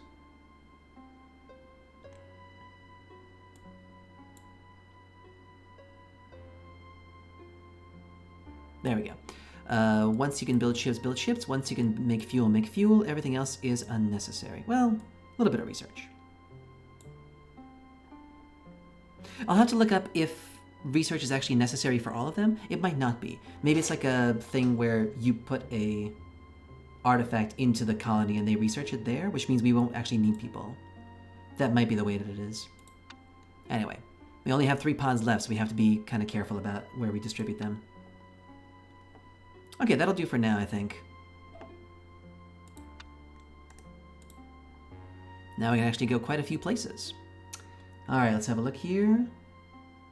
Salacia is one of the systems we should go to as well. So let's go to Salacia. Let's see who we meet there. Ooh, we got some Daktak Lakpak. Let's say hello to whoever lives on Salacia first.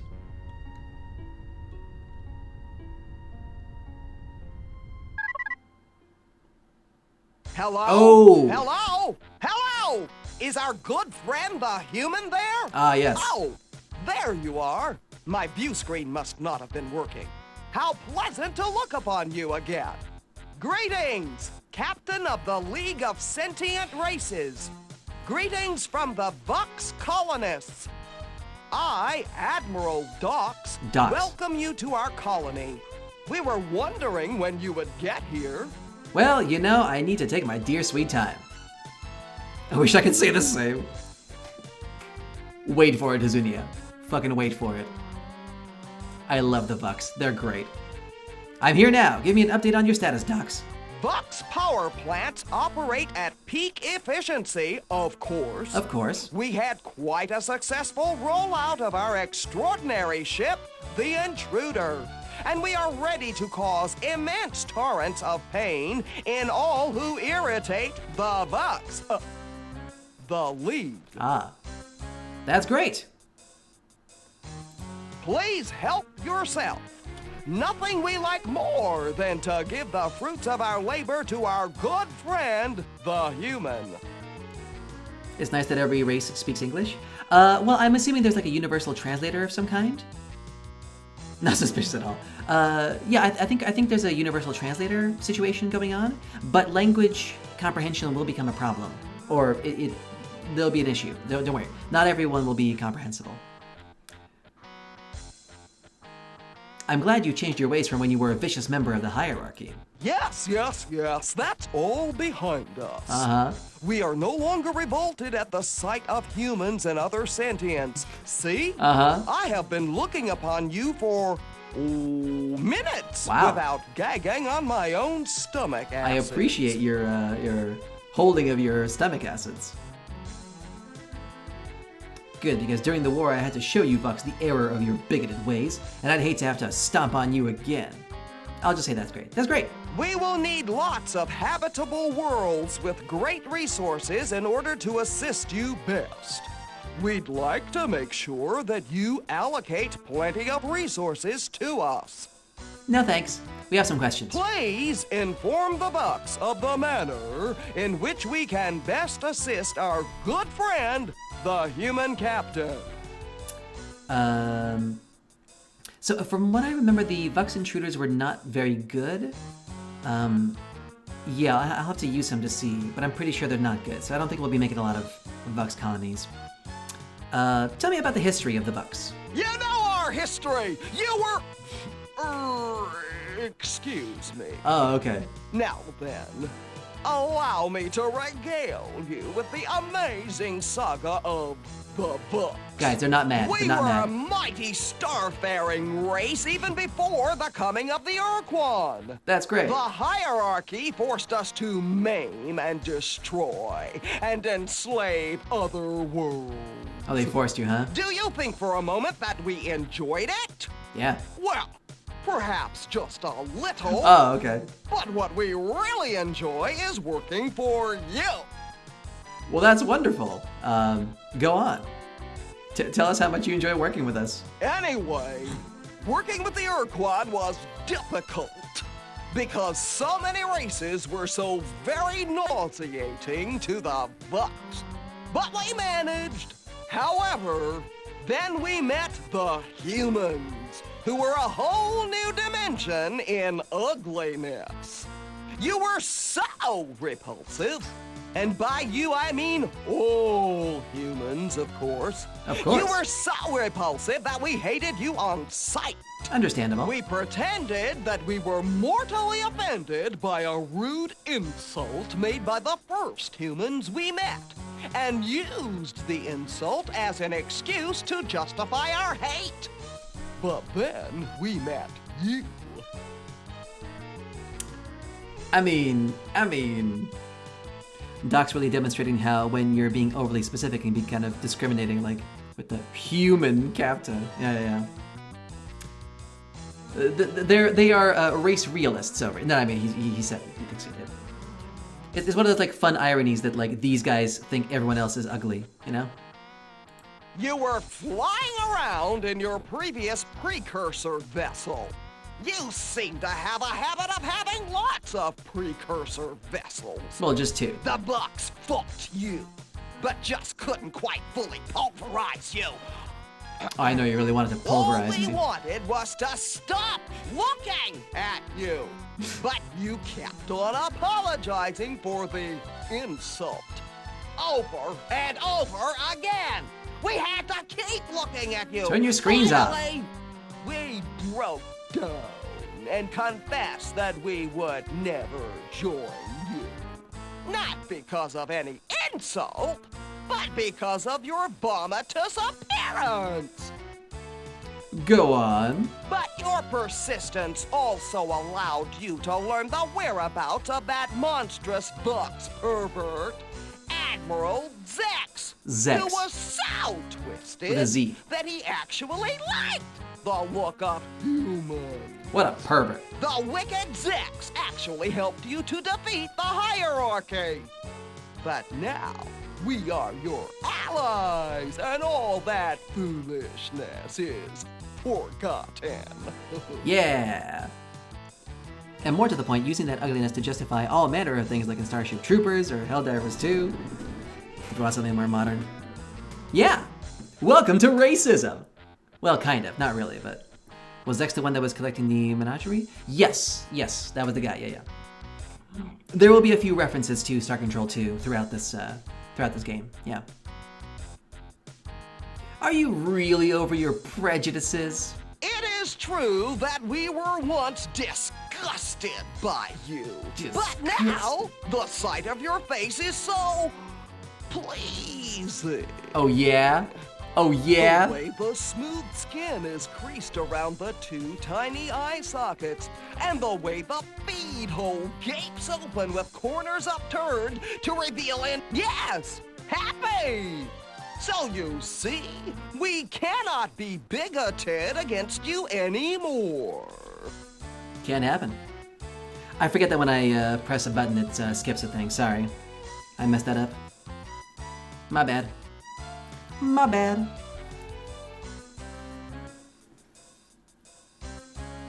Wait, hold on. Let me put this thing in.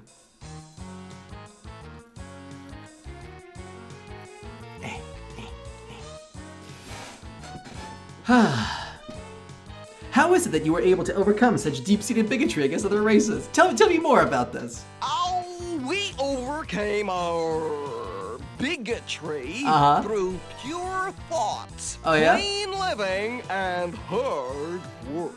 Ooh, very nice. Speaking of hard work, we need to work harder.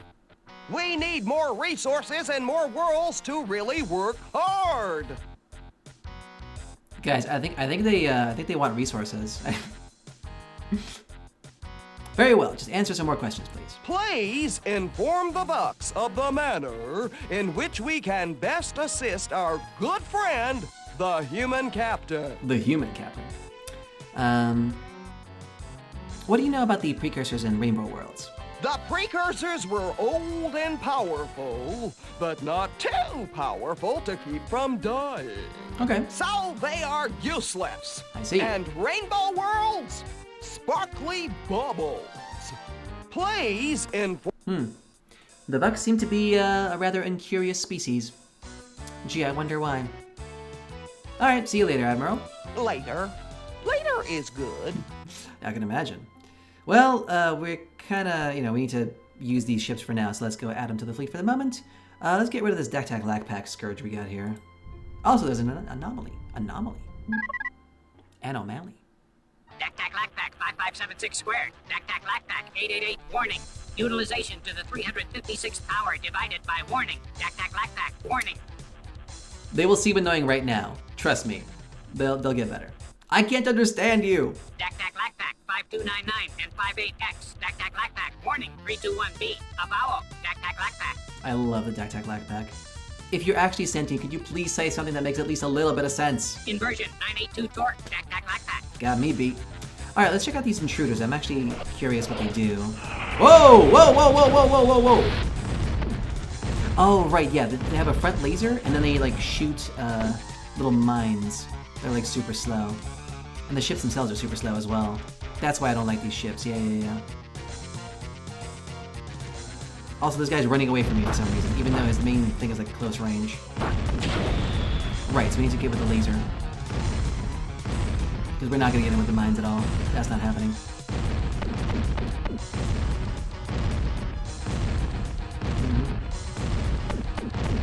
Unless maybe...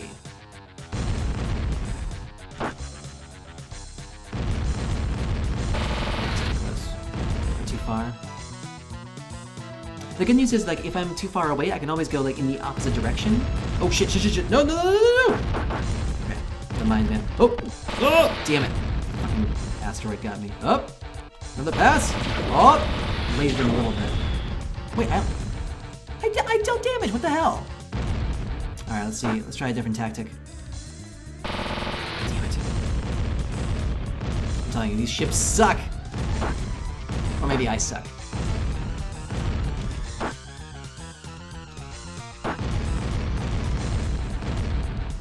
This guy's just shitting mines everywhere, and I can't barely catch up to him. Look at how slow I am! How crazy slow! Okay, someone's gotta give. Someone's gotta fucking make a move here. 3 hours later. I swear to Christ, man. Can we just...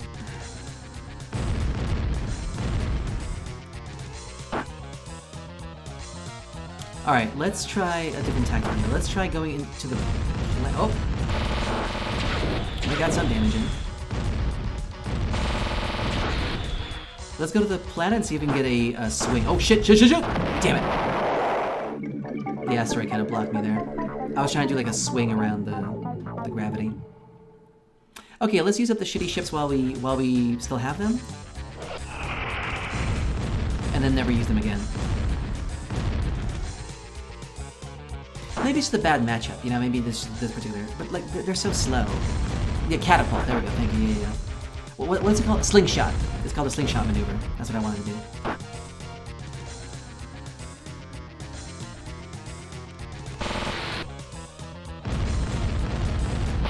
Damn it. Oh, shit. There we go.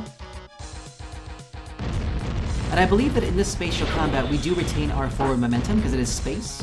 But obviously, if we're blocked by an asteroid, then... God damn it, man. This is tough. Oh.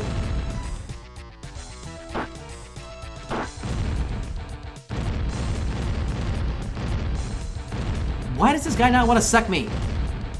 God damn it, man.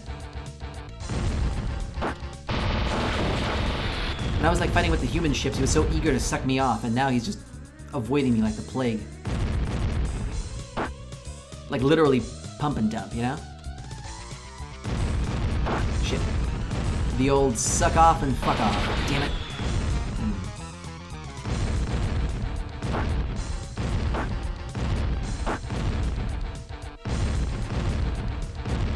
Damn it. I don't know what I'm doing, man. I don't know. Oh, laser time! Damn it. Did I get him? I don't think I did.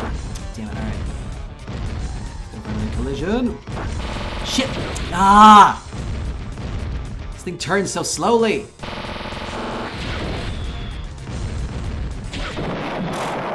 Almost had him.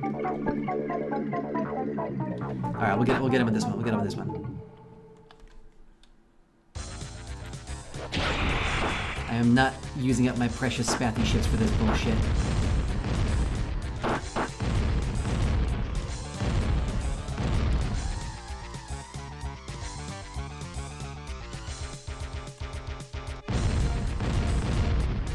Slow and short range back combo for a ship. Well, it has these mines, but they're also like not very. I guess I can like try to put myself. Wait, hold on. Let's see if I can like. See, yeah, they're a little bit homing, so I can maybe land a few shots like this if I'm lucky, but again, yeah. Both of the weapon types for, oh shit, for the Bucks are very slow. That's the issue. I think I have better chances with the laser.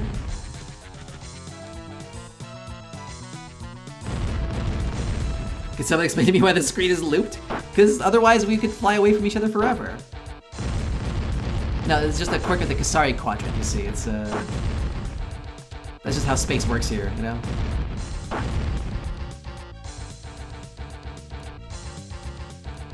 Space! Oh! There we go. Jesus. Sorry, guys. That was a bad showing by me. Okay, well now that we know... alright, so there was a colony here. Yeah, let's go ahead and plant a colony, but nobody likes working here. So it's gonna take them a while. But we only have humans. Is this gonna work? It's gonna take them a while, okay, fair enough. While they do that, let's go ahead and check out, oh yeah, I can just check the resources here. A few resources here. A little bit here. Not a lot to cry home about. Okay, let's check out. Let's set up the Vox Captain, planets. We want better worlds. Well, you're not gonna get them.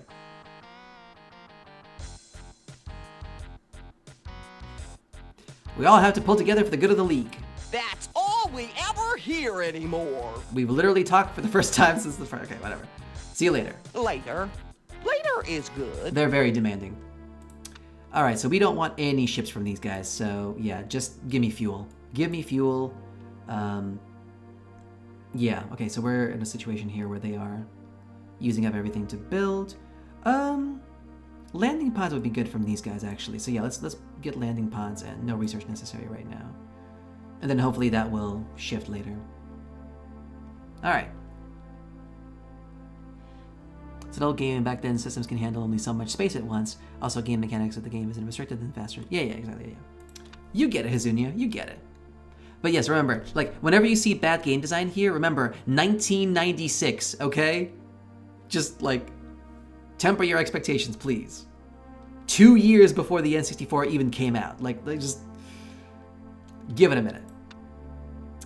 All right, where shall we go next? We're looking for Astarte. We are looking for Janus. Let's get a different angle. Oh.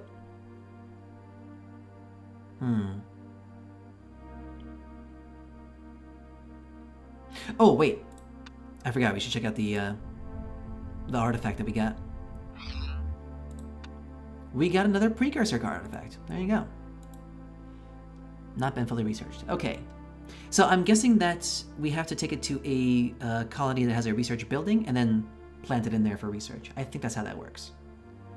I hope I'm not mistaken about that. In which case our best bet would probably be the human colony because it's had the longest time to develop. Okay, we're looking for... Yeah, we've been to Goshen. We're looking for Astarte. We're looking for Janus. We're looking for Arcadia. They shouldn't be too far.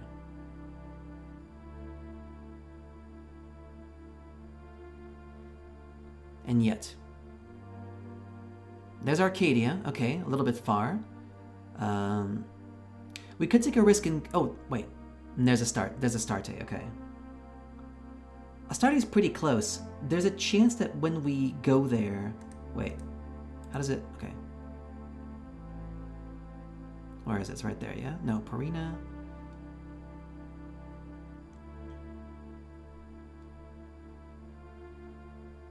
There's a chance that if we go there, we might gain enough fuel to be able to go back. I hope so. Up. These genetic engineering records show that the precursors were seeking to quantify the environmental and genetic forces that shape sentience. Ooh. They hypothesized that for sentience to develop so similarly in that many races, there must be a universal tendency toward developing sentience. They hint at some dark and ominous trend here, but we don't fully understand the reference. They believe that great individuals in all sentient races appear to make great breakthroughs that advance the whole race. One or a few advance, and then the whole race suddenly lurches forward. We can't translate the word they use for this potential in sentient beings, so we're calling it precursor potential. Okay, this is starting to sound very like Ayn Rand libertarian great man theory to me. I'm not a big fan of this. This is, okay, yes, alright. These precursors, man. Okay, good work. We're all counting on you. Whatever you say, sir. Not a big fan of that theory, but okay, we'll see. We'll see.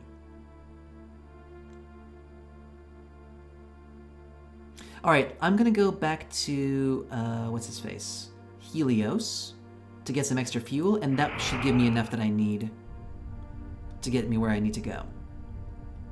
Hopefully, we'll see. Hi, Captain. How can we help? You're doing just fine. Actually, you tell me about the precursors. What do you know about the precursors? We don't know what is legend and what is truth. But the information points to a great and powerful race that developed miraculous technology, uncovered amazing secrets of time and space, and then disappeared. Ooh. They left behind few clues about who they were, but lots of technology. I love technology. We suspect that they were huge, hulking creatures. And like us, they were concerned with the stability of the fabric of space. Hopefully, we'll find full records on them and save the galaxy before we meet their fate. Let's hope. Talk to you soon, Captain. Yeah.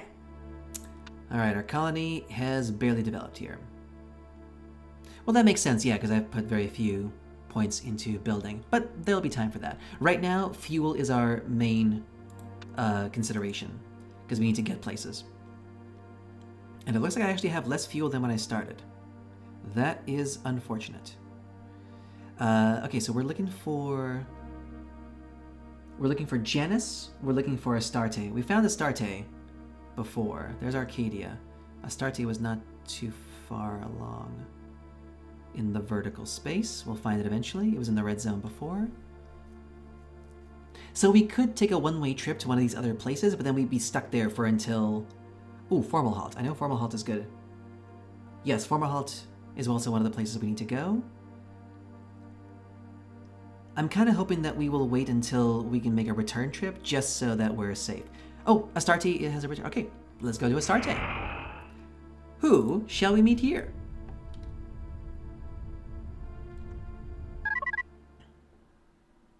Hello, brave Earthling. I am Colony Commander Lilor, and I welcome you to our new homeworld in the Kasari Quadrant. Your warp bubble transport worked perfectly as we knew it would. We're glad that you have found us so soon. We're eager to begin colonizing other worlds for you and help you shoulder your heavy responsibilities. Why, thank you. Ladies and gentlemen, the Cyrene. Now, the Cyrene played a pretty pivotal role in Star Control 2. In fact, I'm pretty sure you had a Cyrene girlfriend in Star Control 2, if I remember correctly. But back then, they just looked like blue ladies. But as you can see, they've been somewhat alienified. But yeah, of all of the races and species that we'll meet in this game, these I think are the most human-like, the most humanoid. Possibly the Utwig might be humanoid, but we never actually see their true forms, so it's hard to say. And they're also psychic. Shoulder as much as you want, but first I'd like an update on your status, Cyrene. Our colonizing teams have set to work with enthusiasm. We are exceeding all our productivity goals and creating new penetrator ships in order to meet your exacting demands. Penetrators, eh? Those powerful penetrators will come in handy. I'll make sure to load up. Captain, we recognize the difficult task that lies ahead. Restoring the fabric of space may require a Herculean effort. Herculean? We want you to know that we are ready to help you in any way we can. Well, that's very considerate of you. Tell me about your penetrator vessels. We Cyrene have a unique set of psionic abilities that are amplified by our penetrator ships. We can broadcast a signal so compelling that all sentient creatures in its range willingly abandon their ships to come fight for us as mind-controlled drones. This makes the penetrator the only ship we know of that can leave a battle with a larger crew and in a stronger position. I forgot about that. That's pretty good. Let's see if it works. Also, I need to know what the range is. If it's too close, it might be dangerous. Tell me about the history of the Cyrene. The Cyrene are a race whose development is extremely close to that of humans. In both culture and biology, humans and Cyrene are almost too close a match to be just a coincidence. Like you Earthlings, our modern spacefaring society evolved from primitive tribes. Our two cultures were quite similar until they took very different paths in what would have been your prehistory.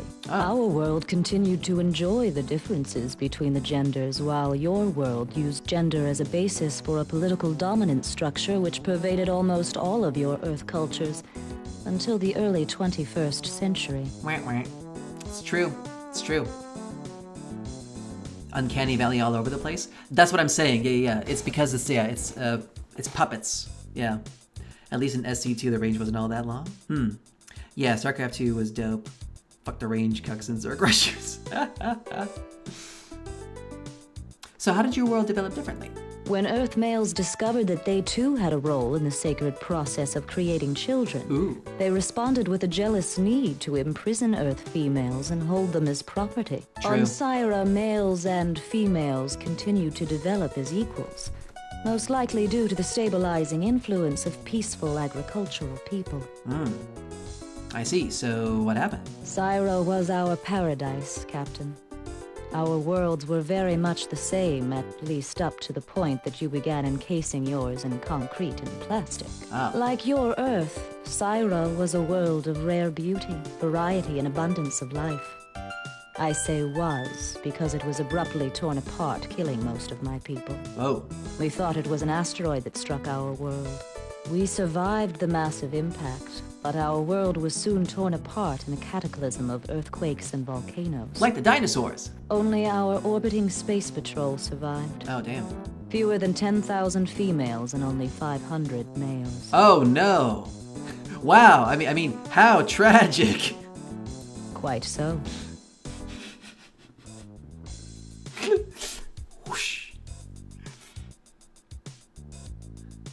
Alright, well, if you Cyrene are so equal, then how come all I see is girls? Most of the Cyrene Space Patrol is comprised of Cyrene females because in our species, the females have psionic abilities suited to making special attacks on enemy crew. Cyrene males do not. They have other talents. Oh. I see. Hold on, guys, just a second. I wanna fix something real quick. Yeah, that's better. That's better. Yeah. All right, I see. So then what happened? The survivors of our race began a long trek across the heavens, searching for another world that could match the breathtaking beauty of Syra. But our slow-moving habitat columns were attacked by Vux raiders. Oh, those Vux. We had stumbled into the path of the Urquan hierarchy of battle thralls. We joined the old Alliance of Free Stars, only to see it fall apart. Yeah.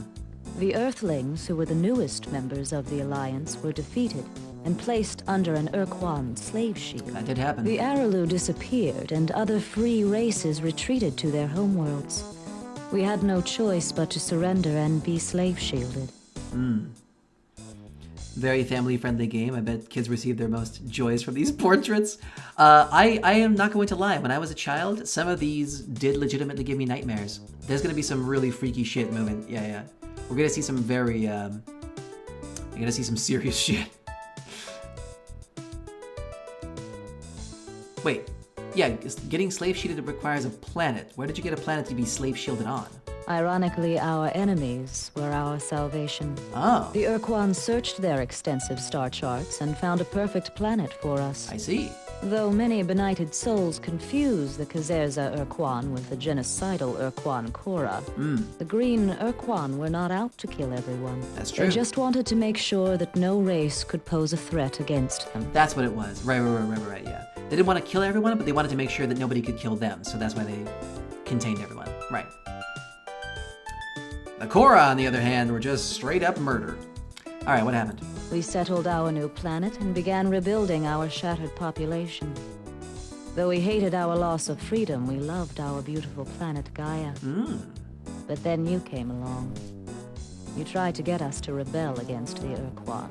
We were afraid to do so until you proved that Syra was not destroyed by a freak accident, but by the Mycon. Oh! We were furious and sought revenge against the Mycon and their Urquan masters. We joined with you in the new alliance and helped you defeat the hated hierarchy. We were very grateful to you and enjoyed watching your budding romance with Cyrene Starbase Commander Talana. I remember Talana. Yes. Sorry, I just things are coming back to me right now. Yes, I remember that the Cyrene and the Mycon had a bit of a feud because of this. Oh, man.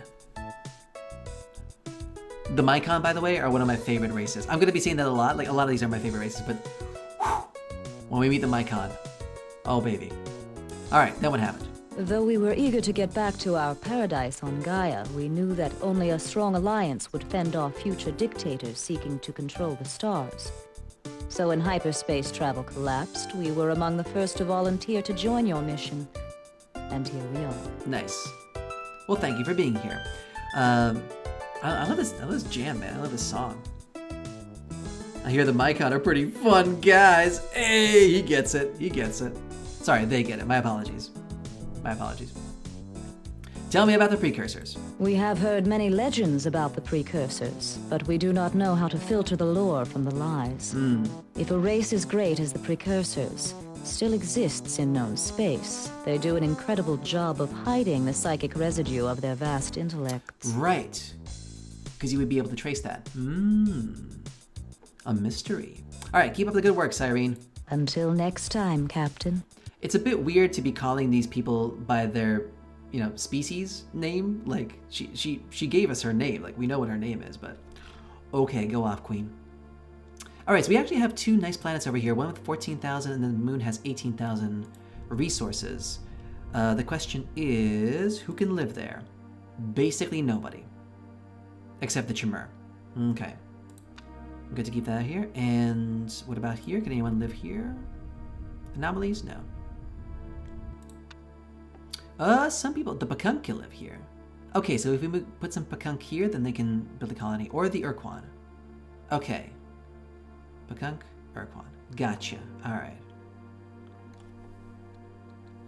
It would probably make sense to take a few of everybody and distribute them as we need to along the way. That would make sense. Alright, let's do their base building. Set up their base properly. Hello again, courageous Captain. We stand ready to assist you in any way we can. What can we provide? Nothing. Until next time, Captain. Give me fuel. That's the thing that we need the most right now. Fuel. I don't remember the penetrators being very good, but that ability they have to siphon populations might be solid. Let's skip it for now, and then if I use the ships and I find that they're good, then we'll put some people into making those ships. For now, though, we will do the same. Put everything into fuel for the moment. And yeah, let's get some landing pods here as well. Oh, they just built something. Oh, the landing pod factory is next. Great, because we're going to need a lot more landing pods, especially in the early game. Later on, we can take them off, but for now, it is a huge consideration.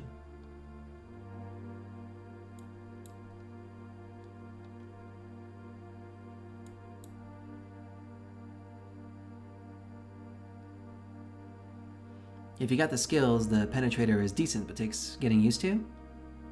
Maybe. I believe that between the second and third games, they have been adjusted a little bit, so they might not quite be the same as you remember them. But maybe.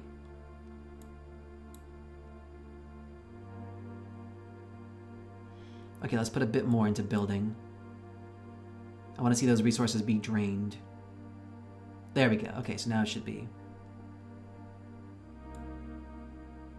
Yeah. We'll see. We'll see. We'll see. We sure will. I think this is a good time to save, so let's go ahead and save this game. What should we call this? We should call this... The Journey Begins.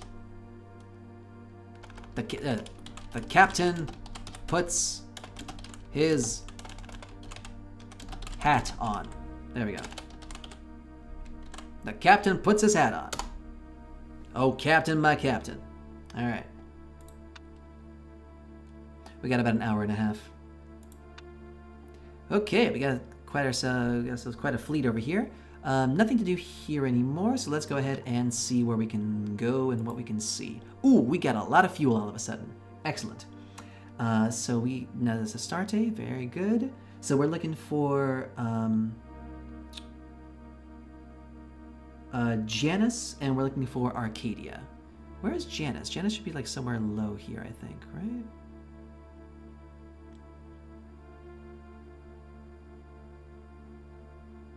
Formal Halt is good too. We can go to Formal Halt. But I want to find where Janus is.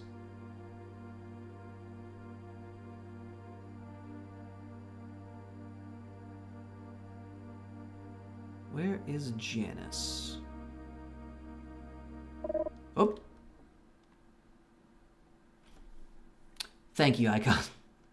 Thank you for reminding me of what I'm looking for. Yes. Okay, let's try this again. God damn it. Server received a distress call from the Mycon on Janus 8. I know! I'm looking for them. I can't find them. I'm trying to find the fucking Mycon. You keep interrupting me. Oy, oy, oy. Where is Janus? Must be somewhere low, maybe.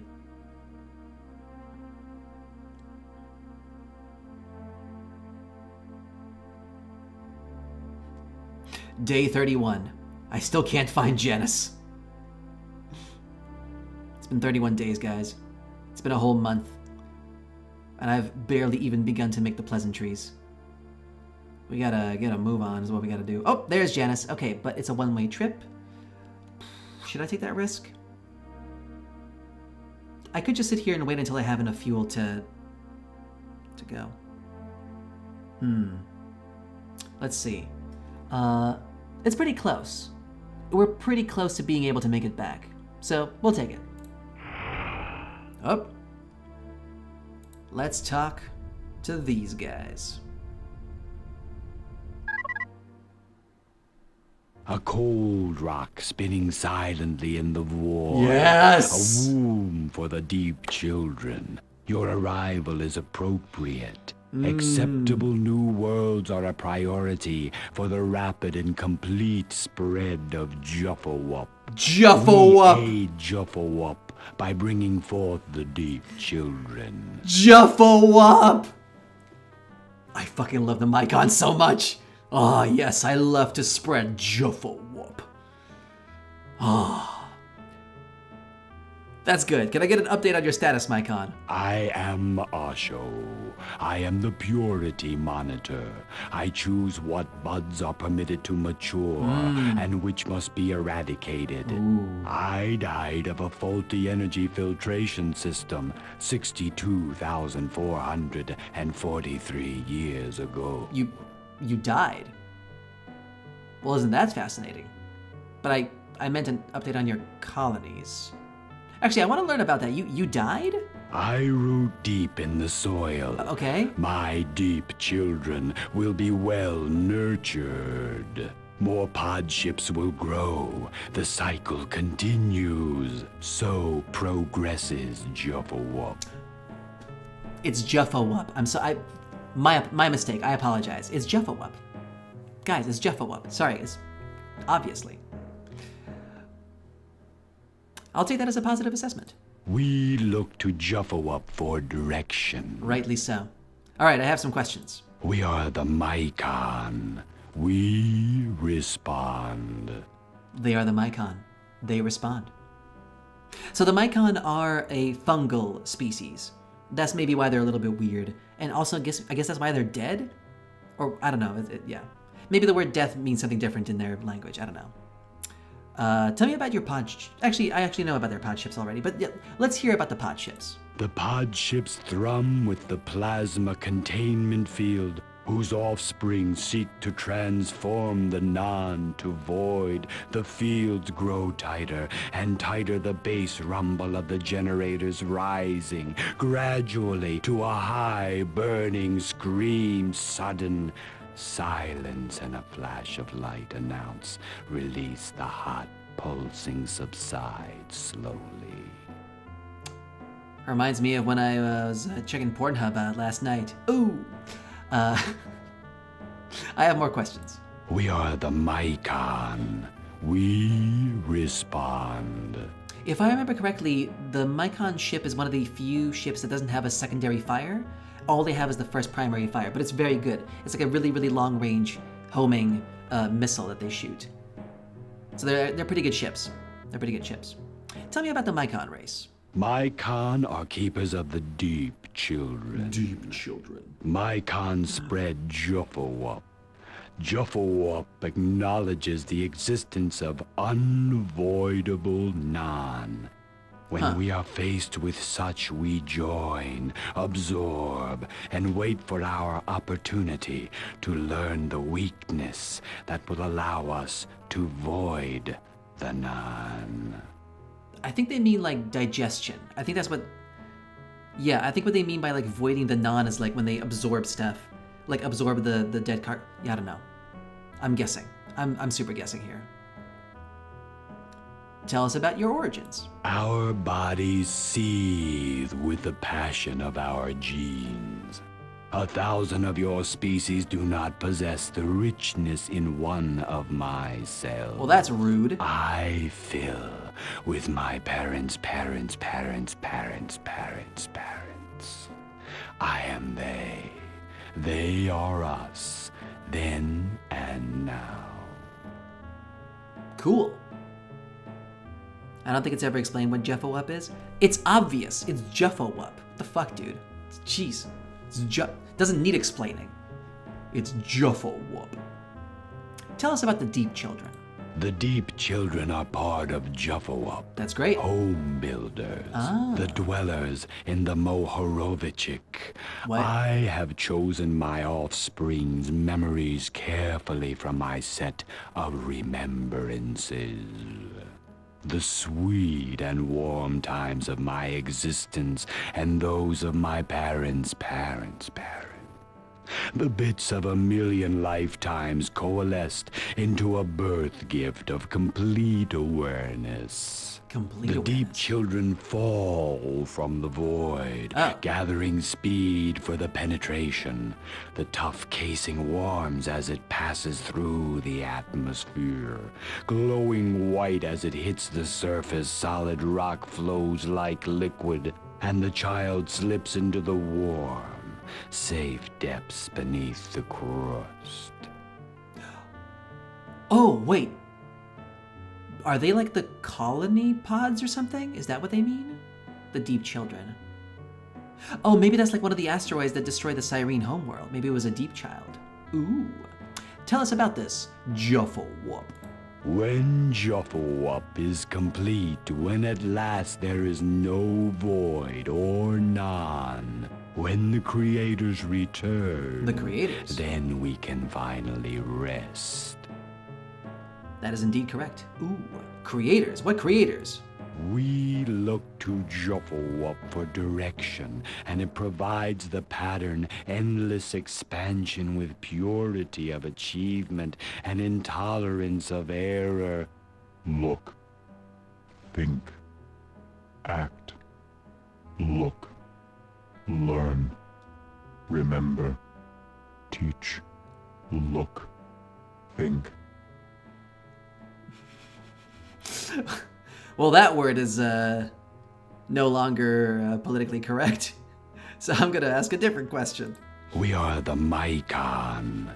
We respond.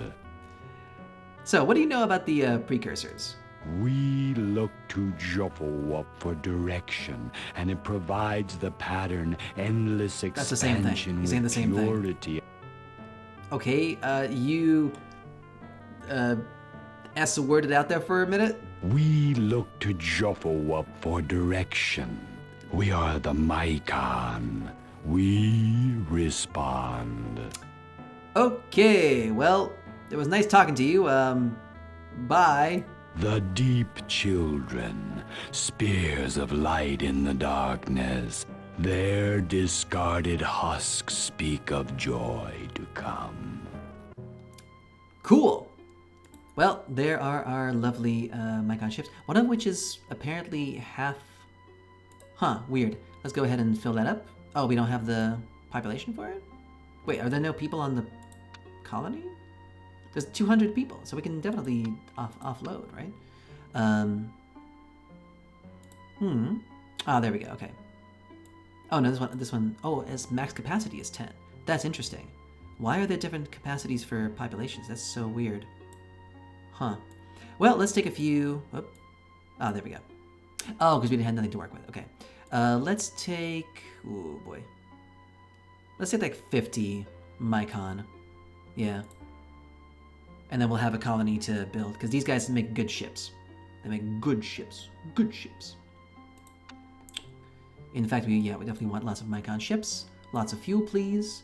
Yeah, again, do building kind of sparingly. Landing pods, no, it's okay. I want different focuses for different things. Oh, they have a lot of resources. Oh my god. Yeah.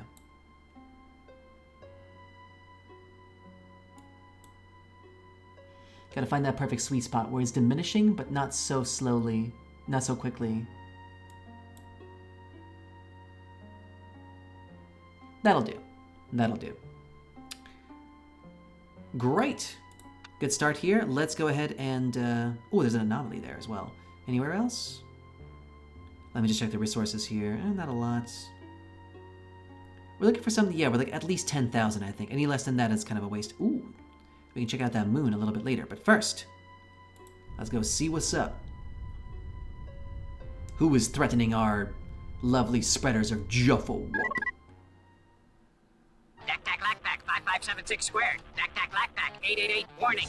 Utilization to the 356th power divided by warning. Dak-tack lackback warning. I think their general design to look like mosquitoes is not incidental. It's very much, well, like, deliberate. You're not sentient, are you? Dak-tack lackback 5299 and 58X. Dak-tack lackback. Alright.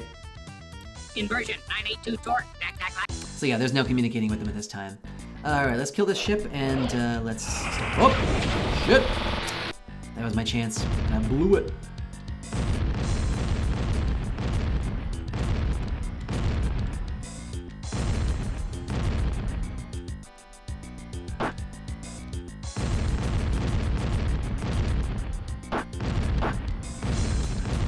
Oh! Come on. I'm just gonna keep going like this until we collide at some point. Oh, shit. Or until my ship just blows up. Yeah, the Vux ships are terrible. Just the worst.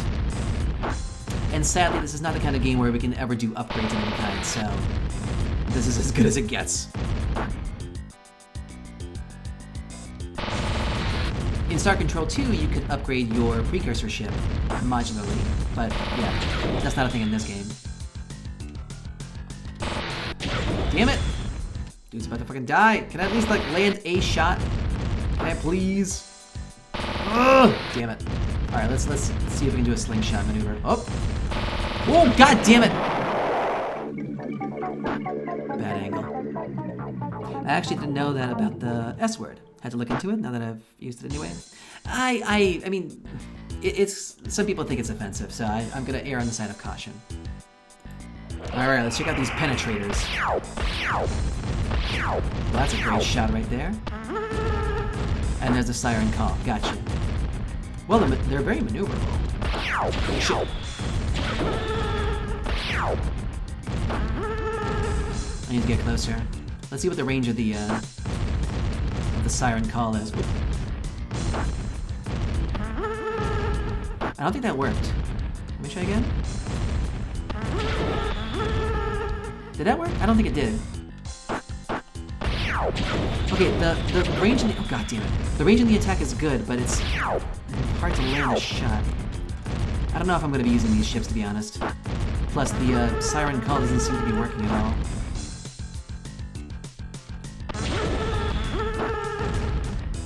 No, I don't think so.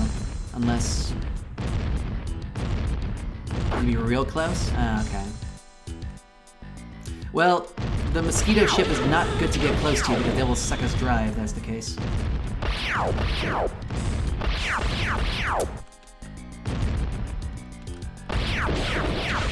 Well, I landed some shots on him, but yeah, those mines are really fucking me up here.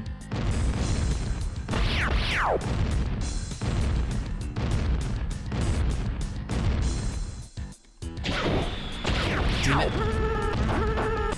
Damn, too far away. Up. Oh, we got a few. We got a few there. That's cool. Shit. Yeah. Fuck. At least they're maneuverable. Ah, damn it. Yeah. I don't think we'll be using these. It's very risky. I mean, some ships don't like to get close. This is just a bad matchup in that regard. But, yeah. Some strategies are more liabilious, I guess you could say. Let's get close, let's get close. Let's get...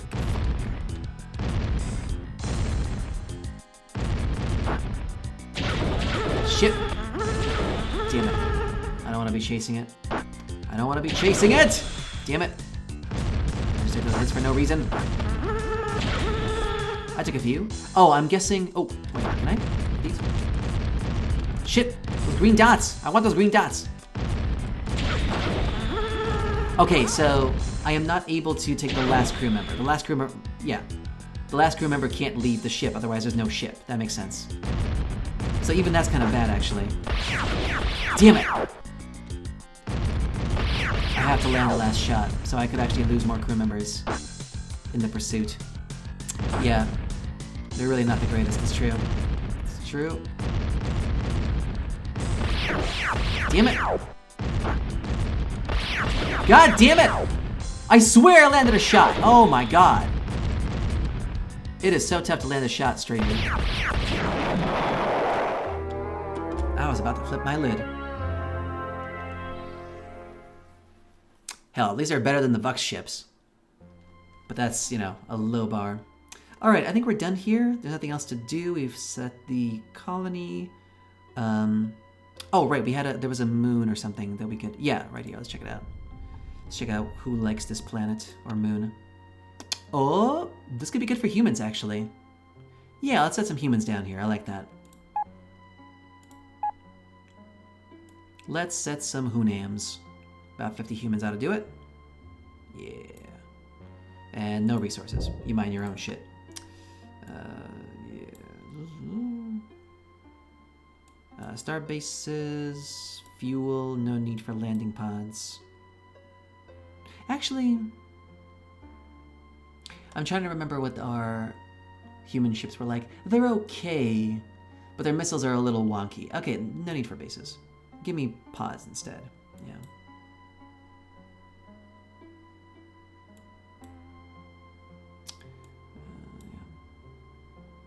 That should do it.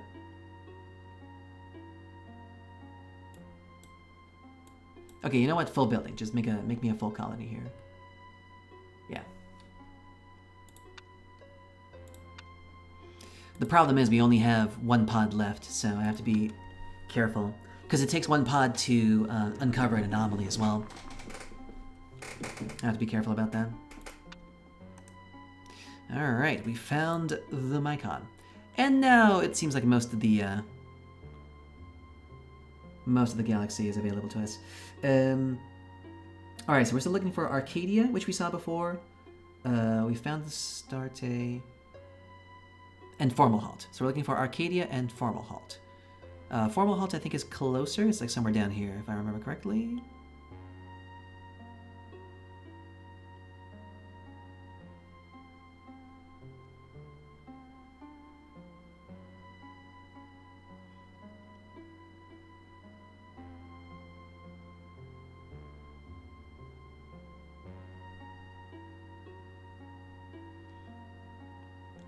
I have to start memorizing the positions of the systems relative to each other because it like keeps, you know, spinning around.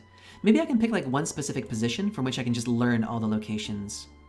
Like if I do it that Helios is always in the left corner like this, then I can just learn the relative positions of the other systems. That might be a way to do it. I remember Fomalhaut was in this like middle band somewhere here.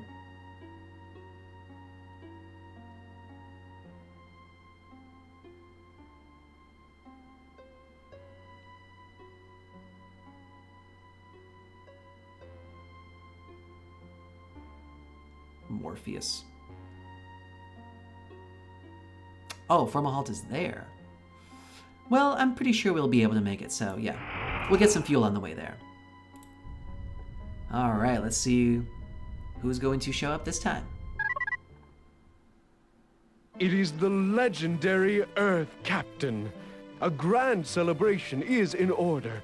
You found our location and arrived exactly as the Ultron predicted. Oh man, the Marvel crossover! Bubble transport sent us to an unknown star system. You still found us in the manner the Ultron foresaw. I am High Proctor Borogarl, and I officially announce festivities in your honor. Many Utwig now bow before you and offer their profuse greetings. Well, that's very nice. That looks more like a gimp suit. It really does, doesn't it? Yeah. So again, it's possible that the Utwig also are pretty humanoid. They certainly seem that way based on their masks over here and then like the general suit. However, we'll never know because they never reveal themselves. For a reason I'm sure that they'll explain. Profuse greetings to you too. I'd like an update on your status. Our status is one of grim determination. Our factories churn at peak production to process resources and spew out fully armed and fully crewed juggers. Juggers. After all, you will note that we have donned the stern and steely mask of determined colonization in support of galactic integrity and stabilization. Yes, I can see that, of course. Acting on wisdom from the Ultron, we have steeled ourselves to continuously wear this mask, regardless of the dangers we face. Even if we feel an intense need for the mask of jubilation over the vaporization of a hated foe, or the veil of sorrow following the loss of countless of our dear brother and sister Utwig in battle, we will wear this mask, and only this mask, until our mission is complete. How may the Utwig assist the glorious captain? Well, thank you so much for devoting yourselves to one mask. That's a very budget-friendly way to show your appreciation. It prevents the animators from having to animate the exact same thing over and over again with different masks on. Wow, it's... yeah. CD space was limited back in the day. They only had so much space for so many MPEGs. It's okay, it's fine. It's alright.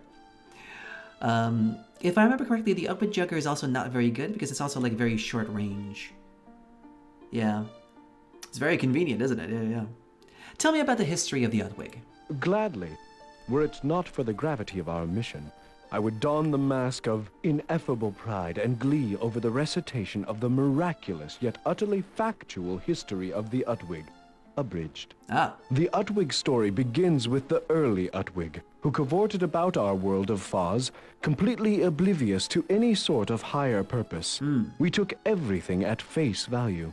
But our primitive forebears were stunned by a collective realization. In a flash of religious insight, they saw that the face is the mechanism that expresses the many primitive urges that hinder sentience. They immediately and urgently donned veils of every description. Hides, leaves, shells, rocks, even living drells. We have continuously covered our faces ever since. Oh, I thought they thought they were ugly. Oh, it's more because they think the face is a vulnerable thing to reveal? I mean, that's interesting. Apparently the eyes are okay, though. Everything else. At least it's the abridged version. Yeah. You became more sentient from not being able to see each other's faces. Yes. Liberated from the constant reminders of greed, rage, hatred, and lust, the Utwig were able to rapidly attain a higher degree of sentience. Okay. There's other ways of expressing all those emotions, but sure, go off, King. We suffered devastating morality riots. Over many generations, mask etiquette was refined into a rock-solid foundation of our society. Soon, all Utwig were willing to don their appropriate masks and shoulder their appropriate burdens. Once we resolved those issues, we were ready to meet our destiny. Our entire development as a sentient species culminated in the appearance of a remarkable device, the Ultron. Members Made of by the Tony Brood Stark. Race discovered the Ultron. They were compelled by intrinsic universal direction to bring the Ultron to us. I see. Hey, Britannicus is here. Didn't expect to stream so late. Yeah, I have evening shifts, and this is the earliest that I can stream, unfortunately. It's gonna be like that for a little while. So what did the Ultron do for you? The Ultron assured total and complete meaning of life for all, the universal. With the Ultron in hand, I can sense not only your motivations and desires, but your purpose. Ooh. I can act upon these things in ways that would most likely seem mysterious, if not, well, daft. Within a generation, the Druge will receive their reward for bringing us the Ultron. They will be changed forever. But that is another tale. I see. You will one day herald your interaction with the Ultron as the turning point for your species. Sure. But that's all we'll tell you about that. Ooh, keeping your little secrets. By the way, thanks for the signature. I saw it. Yeah, you're welcome. You're welcome. It was fun. The honor was mine. All right, so what happened then? For a time, everything was perfect. What happened next is, well, it's difficult to talk about. The basic facts are that the Ultron fell to the ground during the Chinsral celebration. Oh, no. As it struck the ground, I saw its glow fade, and then the painful void incapacitated all. The Utwig immediately sank into a deep depression and donned masks of ultimate embarrassment and shame with a vow to wear them forever. Oh, man. Many Utwig suggested that we use an ancient precursor planetarium bomb to eradicate our species. Yikes. But we thought it more important that we suffer first. Oh, good. Okay. Before we could eliminate ourselves, you arrived and repaired the Ultron. We no longer needed the precursor bomb, and the Ultron told us to give it to you. Oh, yeah. It also told us to join with our close friends, the Supocs, and fight your enemies for you. While we repelled the Urquan Korra, you used our bomb to destroy the Urquan's precursor battleship, the Sumatra. After that, the Udwig society became a paradise, as our race evolved toward a far greater state of being. Then we agreed to come to the Kasari Quadrant and brought the Ultron with us as a sign of our belief in this mission. And our faith in your leadership. Okay. Then, after the war began, the Ultron was... Oops. Sorry. The Ultron rightfully chides me for almost giving away too much. Oh, the Ultron can literally see into the future. I see. Unfortunately, my shift isn't that late and really need to get some sleep. It was nice to get to say hi at least. Have a great stream. All right. Thanks, Azunia. Thanks for being the only Star Control fan in my entire fan base. Now I'll just be playing by myself. Woohoo! See you next time. Whoa, what? Tell me. What? Never mind. Oh, damn it. All right. What do you mean by yourself? Oh, Ashes, you're still here. Oh, I'm so sorry. I thought you left. My apologies. How big of a Star Control fan are you? You've played all the games, have you? So how do you know that you're evolving towards a greater state? The Ultron told us so. Oh. Well, isn't that convenient? It's not that bad. I'm sure you can convert some people to new fans. Uh-huh. Take care, Hazunia. Always a pleasure. All right, different topic, please. How may the Utwig assist the glorious captain? Any revelations from the Ultron today? The Ultron tells me that you are destined to converge on the center of the galaxy and face the ultimate evil that is trying to eat all galactic sentience. Well, I mean, that is the plot of the game, so yeah. So what happens next? The Ultron says that you stop them through failure. Oh. Well, that certainly seems cryptic, even to me. Wait, what's that, Ultron? Oh, I see. Now I understand. You don't stop them through failure. You fail to stop them. Oh! Oh, that's so wonderful. What a silly misunderstanding. I see now. You will be unable to find a way to stop them, and they will greedily devour their unholy harvest while you watch. Oh! Whew. I am so glad I straightened out that little detail before anyone was confused by it. Heaven forfend. Well, there you have it, folks. We're gonna lose. Thanks for that vote of confidence. Anything else? The Ultron says that danger looms over the Supox expedition. Tragedy and dark places. Poor Supox. Our dear friends. Oh no. Does it say anything else about that? A meddlesome old friend will unexpectedly return with bad news. Anything else? The Ultron says that the Vux are a very disloyal race. Really? They pay lip service, or rather snout service, to League ideals. No but they way. hate the League and seek to destabilize it. They seek to betray you. I am shocked. They betrayed me. They didn't keep their promise, and I don't care anymore. Anything else? That's all for now. Great. Come on, can't that Ultron just tell me something useful, like what's going on with the mysterious breakdown of hyperspace, maybe? The prognosticating harmonics of the Ultron reveal a truth. We Utwig have done all that can be done to aid you. All right. Our task must now be confined to directing the many channels of causation. Feel confident that we are using the Ultron to this end. I mean, thanks for bringing it along, yeah. All right, very well. How may the Utwig assist the glorious captain? Tell me about the precursors. What do you know? Before we had the Ultron, we had only discovered the merest traces of the precursors. We once found one of their bombs during standard exploration procedures on a planet in our home quadrant. A bomb, you say? But our direct knowledge of the precursors comes from the Ultron, which says that the precursors were the most advanced race in the galaxy. They were interested in other races reaching their level of development. But they were forced to... What? Excuse me a moment while I commune with the Ultron. Of course. That's some good communing right there.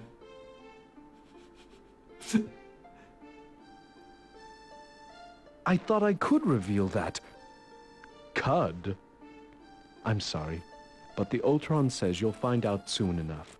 Please, accept my humble apology for not continuing this explanation. The Ultron really cares about spoilers, man. Spoiler alert. Alright. Keep up the good work, Utwig. The Ultron's coruscations indicate that your future actions are laced with great potential. Proceed with our heartiest endorsement. Excellent. Alright, let's take these juggers inside. We're probably not going to use a lot of them, to be honest, so right away I think, yeah, no more jugger, please. Let's make some fuel and make some pods for me. And yeah, let's take the production down here.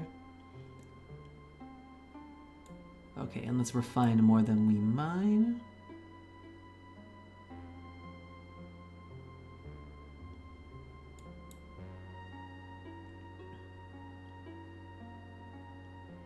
No, we're still refining more than we're mining.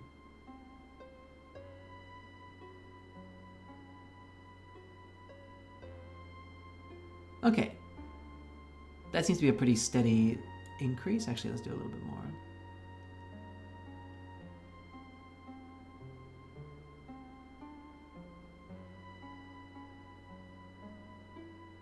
Wait, something's not right about this.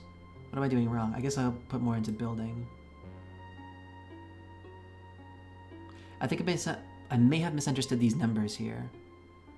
Because I'm trying to have this one go down as well, because it would mean that we're always maximally using all the resource units that we're producing, but...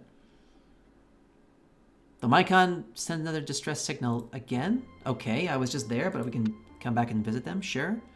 But first, let's fight these Dak-Tak-Lak-Pack real quick.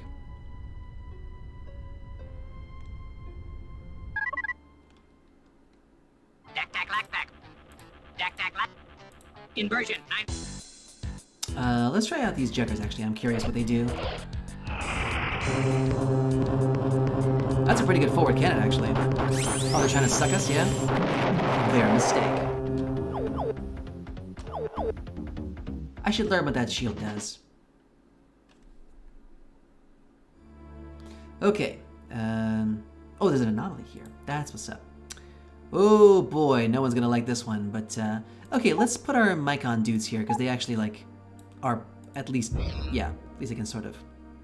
Alright, more precursor artifacts. Alright. Nobody died. Okay, let's look at our resources here. Ooh, this one's pretty good. Let's see who can live here. Ooh, Hunams can live here. A few, actually, Otherway can live here too.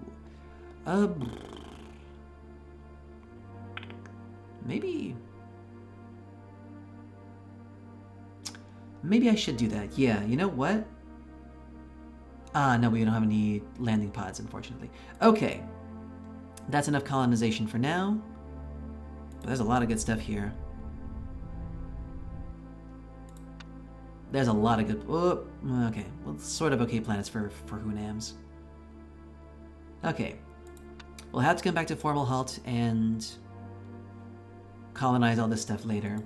Then again, we might not really need to. But the other thing as well is that right now, fuel is a huge consideration, but later on, ships will be.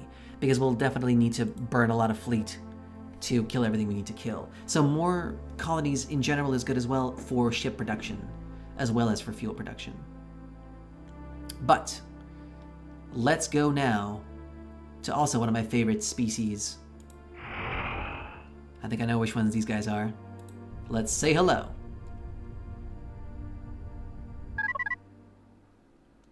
Oh, joyous day!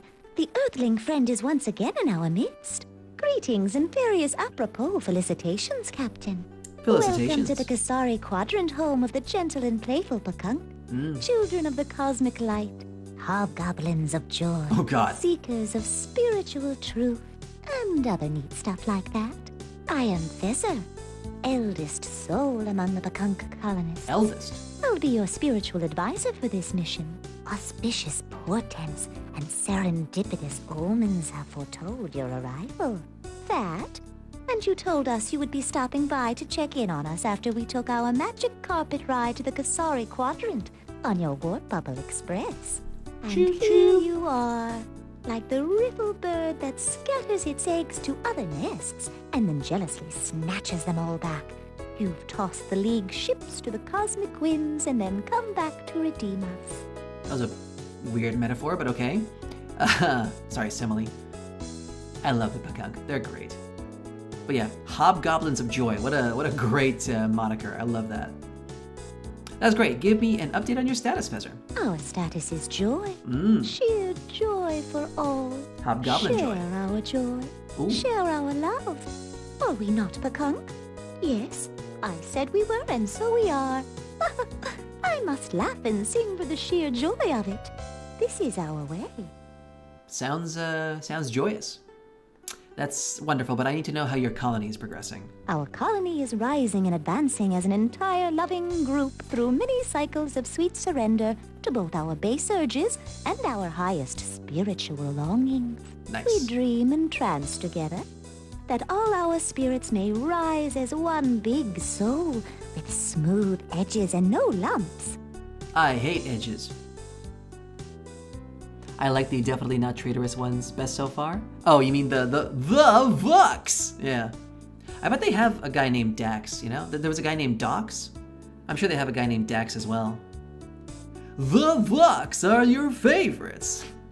Well, they would hate you. Just looking at you would disgust them. Hey, Susiet. Welcome to the stream. Come on, Pakunk, be specific. I want to know the material status of the tangible conditions of the physical aspects of the colonizing. We know what you want to hear, Captain. Yes. We are not known throughout the galactic sector as powerful psychics for nothing. Right? Of course, we also know the answer to your next question, but we enjoy conversation so much, we'll wait for you to ask it. Wonderful. Yeah, those ones, yeah. Oh yeah, well then tell me what my next question is gonna be, huh? We know what you want to know, but we tell you what you need to know. Oh. Information on all those material resources and other thingamajigs are so much silly debris. It's a shame that they're essential to the survival of the fucking galaxy, but okay, fine. What I need is ships. Give me your ships. Ships? I look into your soul and I see many, many ships. Great. A trance descends upon me, largely unbidden, I might add, since I did not schedule a trance until after my macrame class this evening. Oh, macrame. In this trance, I see you getting ships. Many ships. Many, many ships. Goodness, but you are going to go through a whole mess of ships. I suspect so. Yes, indeedy, but you are going to cause a colossal amount of ships to get blown up, immolated, fireballed, shredded, and otherwise annihilated. That's true. Yes, sirree. Lots of smashed hulks of twisted scrap metal languidly rotating through the chilly, inky depths of space in an obscene tap dance of desolation. Once pulsing veins of the crew members, now spewing out countless tiny sparkling shards of blood droplets frozen to near absolute zero. Another 100 sentient creatures who will never again preen the pin feathers of their offspring. Oh, woogie. Where was I? Oh, yes. Certainly you may have our ships, since you are our friend, our good friend. Yeah. Take all the Pakunk Furies you want. We'll fill them with crew right away. I remember the Pakunk Furies were not that great, to be honest with you. But, yeah. Your stream is keeping me up past my sleeping time. We'll be wrapping up pretty, well, we have about an hour left, but yeah. I was gonna say something, yeah, somebody pulled out the thesaurus on this one, damn. Glad to hear it. Good. Now let us discuss the mysteries of the universe. I was just reflecting upon them myself during my midday grub break. The lush huge fruit has a beautiful bloom, does it not? It sure the does. Invisible fairy spirits caper within its fronds and waggle their tongues in a saucy insouciance. Ooh. Don't you adore the lush huge fruit? It's my favorite, yeah. I totally know what you're talking about. It's quite lovely. I will have my nest mate transplant one for you immediately. We will water it in your name. Okay. Thanks. Can you, answer some questions now? How may I enlighten you at this moment, Captain? Yeah, can you give us some information about your race? Oh, a wise question. But where to begin? Tell me about your unique ship. The Pakunk Fury is that small ship with a small crew complement, but it is filled with special magical touches guaranteed to excite you. Okay. It has a rapid-fire minigun that spits a stream of dense, superheated metal. How you can nice. command the Fury to run past your opponents and make a lovely broadside attack, or spin in place while firing to create the ever-popular Death Blossom. But wait, there's more. Since we Pakunk are in tune with the harmonies of the universe, we are always able to transcend to the next level of consciousness following the abrupt discorporation of our physical bodies. If an entire crew chooses, they can reincarnate instantly in the middle of battle and bring their ship too. Now, you would normally expect to pay 5,000 resource units for all this, but wait, there's more. There's more. You can also command the crew to insult the enemy with many impertinent jibes. Oh. Okay, so what does that do? Why, it causes us to create copious amounts of psychic energy. You generate psychic energy through insults. Unlike certain other species, we Pakunk are inherently peaceful and loving people. Combat does not come easily to us. In order to be at all effective, we find it necessary to whip ourselves into an emotional frenzy. Right. Yeah, I remember. This is the one ship that can reincarnate. That's fun. Alright, so how would you describe your race? We are hatchlings of light, spiritual soul beings of the vast cosmic oneness, wayfarers on the river of destiny, students of the mystical dimensions, purveyors of blissful love, bird-like manifestations of glorious light energies from the astral plane. I love all of those. Please remind me, before today, I need to go back to the Utwig and ask them about what the shield does for their ship, because I actually forgot. I should have asked them what the Juggers do. I need to know. Because the forward fire is really good. I just want to see if the shield is any good at all. How would you describe your culture? Just off the top of my beak, I suppose I would say that our culture could be defined as the ultimate unification, or oneness, if you will, of the extra-dimensional convergent chakra being energies to form a togetherness self which both is and is not a culmination of the now essence. I see. A Schrodinger's essence, if you will. Tell us your history. Though it surprises many to hear it, the Pakunk were once brutal birds of prey, oblivious to the mysteries of the crystal magic or the 7 dimensions of psychic beings. It was not until Weenie Wiki Beaky Birdie sat on the mystical egg of ice-like temperature and gave the original squawk that our transformation began.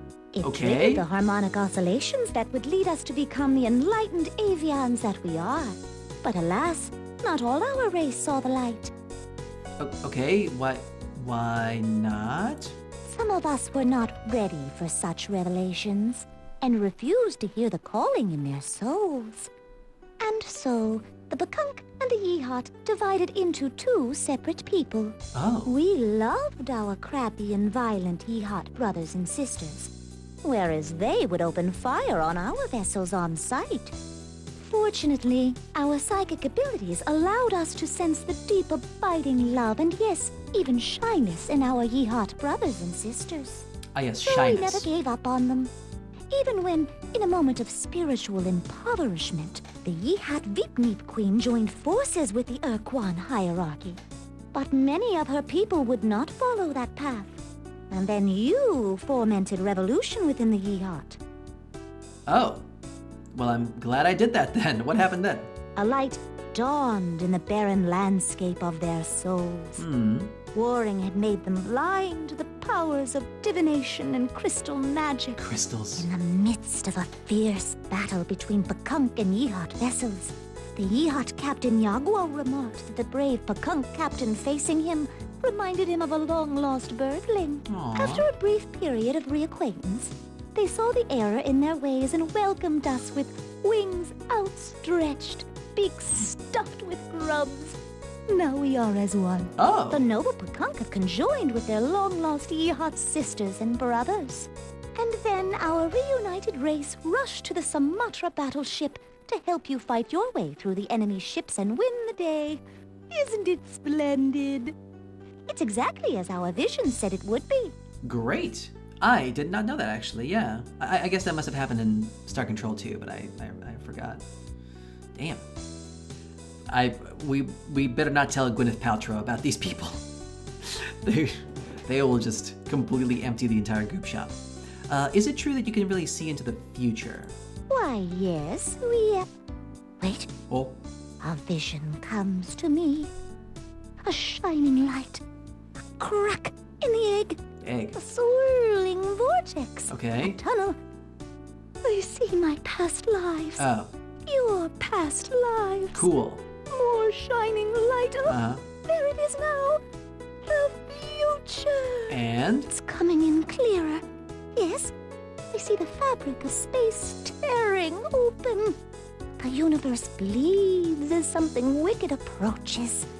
I see eternally dark and incomprehensible void beings that teeter on the border between matter and non-matter. Ah. I see the eternally dark voids emerge from a dimension beyond dimensions to feed upon us all Oi, oi. and leave the cosmos devastated.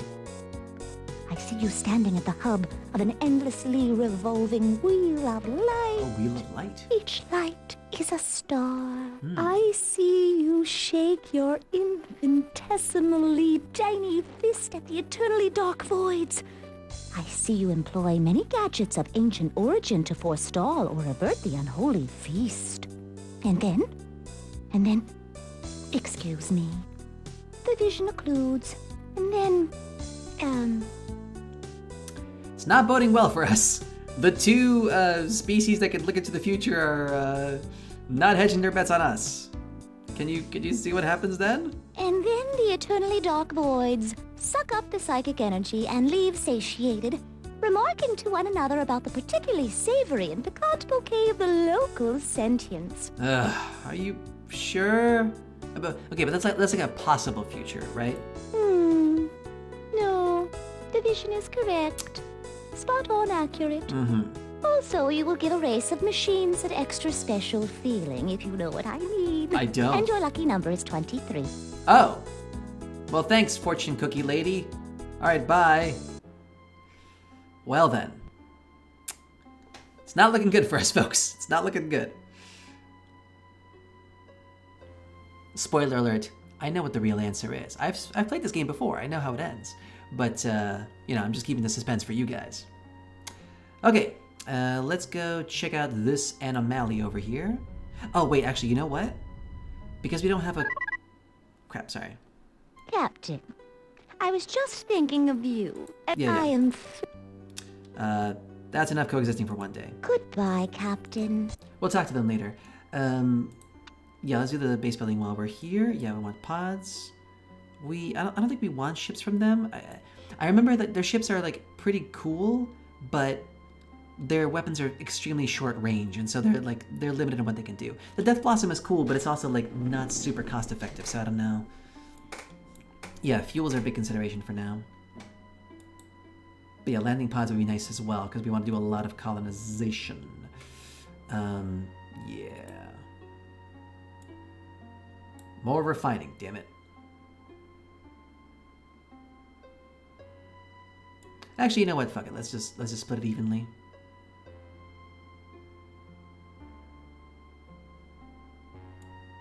Yeah. Nice.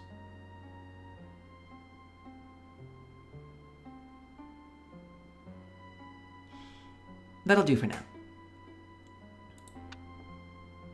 All right, and I think that actually makes it all of our...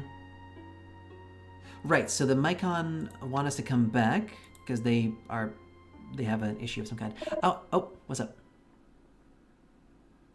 So we're still looking for Supox, Chimur, Urquan, and Ors. Right. Okay. We might not meet them today. Just a moment here, guys.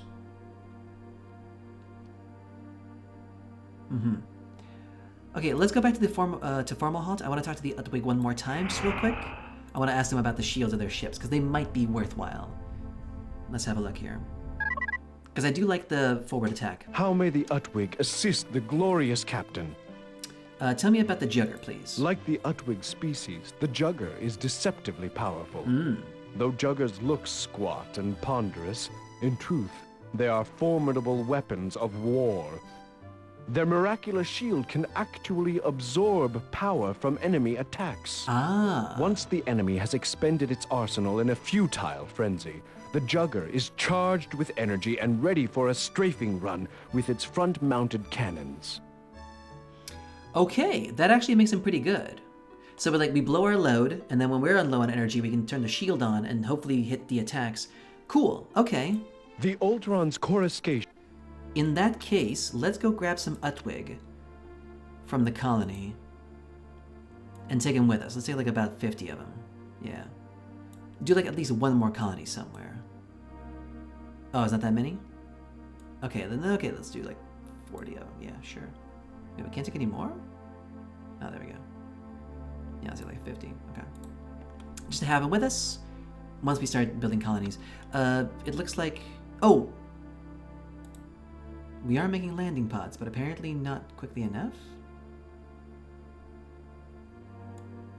We do want ships as well. The Precursors were apparently frustrated in their quest to reach their full precursor potential because of galactic devastation wrought by a mysterious and even more ancient race. A race so dangerous that they must never actually learn its full name. They refer to this race as the Eternal Ones. Aha. We can't tell if this devastation happened in their past, or if they're anticipating it in their future, or some sort of ongoing devastation. It's very hard to translate this. We suspect that the Precursors have a different relation to time than we do. All right, well, thanks very much for that. Yes, sir. And now we know the name of our enemy, the Eternal Ones. Okay, so how do we get our pods is the question. Now it's colony crew transfer. That's not what we want. How can we get more pods, please? That's the question. That's the starbase. I guess they've only just started making the pods. Okay, in that case, let's go back to Helios, because I'm guessing that's the colony that's the most advanced of these, most built. Let's see how far they've come along. Because I want to get some pods. Hi, Captain. How can we help? You're doing everything you want. What do you know about the Eternal Ones? We only know what the tech teams have come across. Which is nothing. Okay. I know about the cruisers. Okay, fine. Talk to you soon, Captain. You haven't done anything. Fair enough. Small colony. Because I took all the people away, I guess? Okay, you know what? In that case, let's actually put some people back. We definitely don't need this many humans. Let's have 50 humans. Yeah. Put them all back in the colonies so they can do stuff. Then, yeah, I'll start building shit. It's time to build. Build hard and build fast. Matter of fact, I don't think we even need that much fuel anymore. Well, okay, that's fine. Fuel is still good. Fuel is still king. I'm not a big fan of the human ships, to be honest with you, so I think we'll avoid them. They're okay, but they're not amazing. We'll make a ship here and there. Make a ship here and there.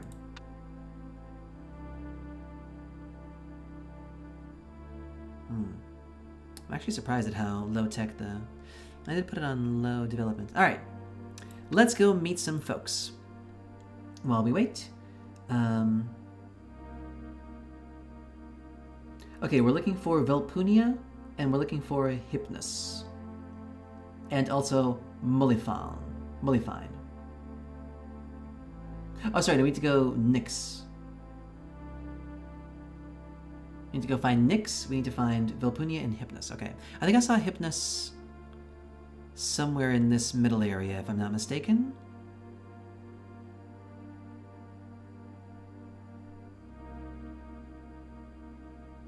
Oh, we are gaining fuel like crazy, look at that.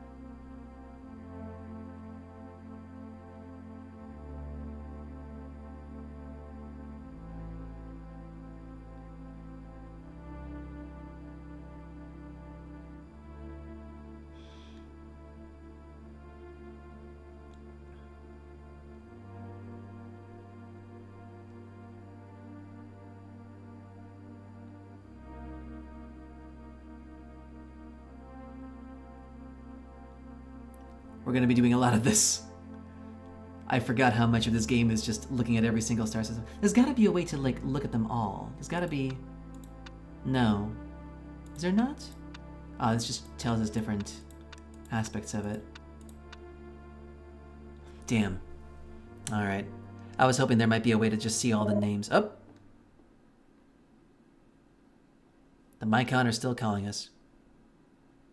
Hey, Dipygrad is here. Thanks. You have a good night too. You're not staying, or were you already here and just didn't say anything?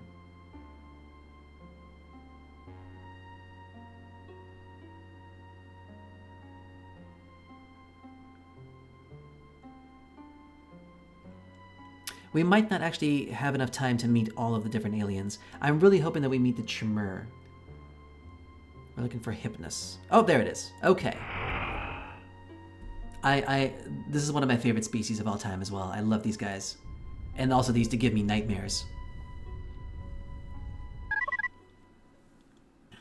We greet you, human captain. Welcome to the Chimur homeworld in the Kasari Quadrant. We are gratified that you have survived the rigors of the warp bubble transport to the Kasari Quadrant. I legitimately remember these guys giving me nightmares. Partially because of the voice and partially just because of the way that they look, man. Yeah, spend some time to rate your pretty hat. I'll give it a 9.5 out of 10. Yeah, it's a beautiful hat, isn't it? I love this hat. All right, give me an update on your status, Chimur. We have initiated colonization at high productivity levels. We have harnessed the abundant raw materials of this planet to produce avatars for our vital mission. Those powerful avatars will come in handy. I'll be sure to load up. You are intent on stopping the unnatural interdimensional fatigue and restoring the integrity of the fabric of space. We are prepared to assist you in whatever way we can. What do you need from us? Tell me about your avatars. The Last Airbenders. Avatar battleships are devastatingly effective fighting vessels. With competent tactics, these ships can defeat any ship in space. Okay. The Avatar's main weapon is a laser of unparalleled power, with living crystal to amplify the beam of coherent light. This primary weapon is supplemented by 3 orbiting zap stats. Zap stats. These smaller vessels automatically shoot enemy ships and missiles. This secondary weapon is in turn supplemented by a strong tractor beam that focuses artificial gravity on an enemy ship. The tractor beam can drag the enemy into the lethal orbital path of the zap stats. So really they have 3 weapons. What's our next game on the list? Wow, dude. We've barely started playing this one and we already think about it. Wow, you're already bored? Jesus, man. I don't know. I haven't thought that far. I'll think about it. Tell me about the history of the Chimur. The Chimur were once 2 separate races. The crystalline Chen-Jesu and mechanical Mernmerm. The Chen-Jesu were an old race of silicon-based life forms that evolved as photochemivores, feeding on light and minerals. Oh. The Chen-Jesu developed a philosophy of inclusion that led to the founding of the Alliance of Free Stars. The Mernmerm were not old, but they too were peaceful. They awakened only a scant 1,000 years ago. Oh, wow. But they did not awaken into a peaceful time. No, they did not. Damn. Google says it won't take long, and keep in mind, lengths of our streams won't stay here long. I'm not bored, I can assure you. All right, fair enough. Yeah, I don't know. I'll think about the next game. Maybe we'll just kind of do some random stuff for a little while. I don't know. We'll see. We'll see how it goes. What happened? In those days, the Urquan were not our allies. Their ill-conceived doctrines drove them to enslave or destroy all sentient life in the galaxy. Well, the Korra. Chenjesu and Murdmurm formed the Alliance of Free Stars to resist the Urquan. We recruited many races, including humans, but soon the Alliance had all but lost. Damn. By the way, this is not a prosthetic. This is obviously it's a 3D model, but what did you do?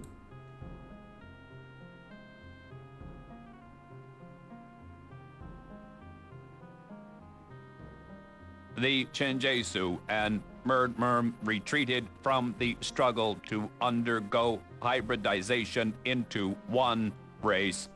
You assisted this process with the radiant energy of the Sun device and sped up the process by decades. I see.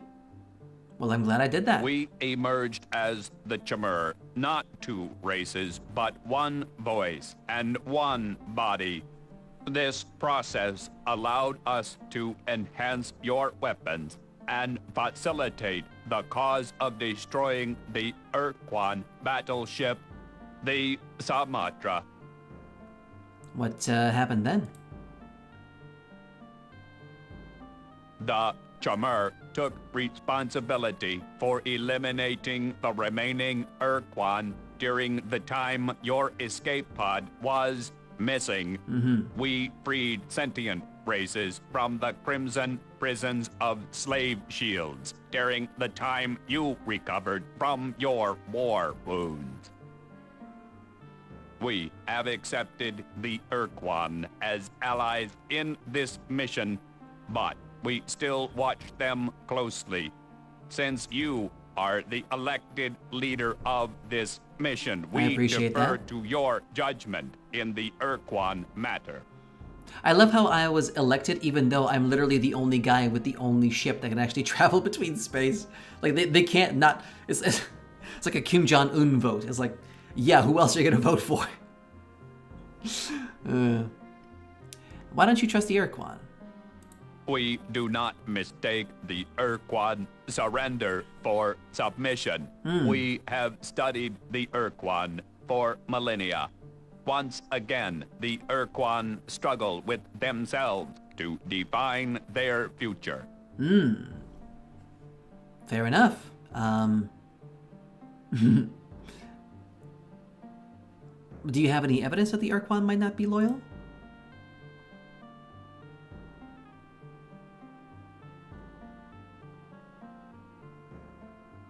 We have no hard evidence, and the Urquan conversion appears sincere. But we know that they were a belligerent race even before they were forced to commit acts of genocide. We also know that they committed acts of genocide of their own volition after the mental compulsion was gone. If they remain devoted to the high-minded League ideals, it will be through Herculean acts of self-discipline. Damn. Ultimately, the Urquan doctrinal fervor is irrational, making predictions problematic. Fair. Well, keep an eye on them for me, I guess. It shall be so. All right, then. Different topic, please. What do you need from us? Everything. Tell me about the precursors. What do you know? The precursors were a mighty race that vanished for reasons we cannot comprehend. We suspect there is a link between the collapse of star systems and the disappearance of the precursors. We also suspect that the Murnmurm were a result of precursor machinations. Oh. Okay, so you're like a quarter precursor? Kind of, not really, but yeah. All right. So what about the Eternal Ones? We know as much as you know. So nothing. Okay, cool. Keep up the good work, Shmer. We await your return. Yeah. I remember the avatars being decent ships, so we might want to get a few of those as well. Yeah, let's go ahead and pump that starbase up. I'll be heading off now. I really should be sleeping, but this game is interesting, and I will certainly check out the VOD later. Yeah, well, we'll be wrapping up soon as well, actually. I think after this, I'm gonna call it a day. I also want to retire early for today. I'm extremely tired, so you won't be missing much. We have one more member of the... Actually, 2 more members of the species of the league to meet, so we'll do that next time. Should be okay. Alright, let's do... It's actually pretty good. I actually like this setup a lot. Yeah, let's do it like this. Maybe a bit less in the mines, more in the refines, more in the factoire. The Chimera are cool. We're gonna take some Chimera with us for sure. Yeah. Nice. So we have a bit of everybody. We got some Utwig, we got some Mycon, some humans, and some Chimera. So whatever the occasion, we'll have well, now we just need some landing pods. That's what we need. We just need some landing pods. And for at least some of these colonies to build research stations. By the way, this might seem like a small thing, but have you noticed that like different bases have different architectural styles? This might seem like a small thing, but again, for a very impressionable child, this was huge. I was like, oh man, so immersive. Yeah. Right, so we need to find someone to build a research station where we can then build artifacts. Understood. Alright, let's go kill the Dak-Tak Lak-Pak. Dak-Tak inversion. Let's try these Pakunk ships. First of all, check this out. Oh, did we get closer? Worm, twit, fool, idiot, fool, stupid. That's how they get their energy. Oh, but wait!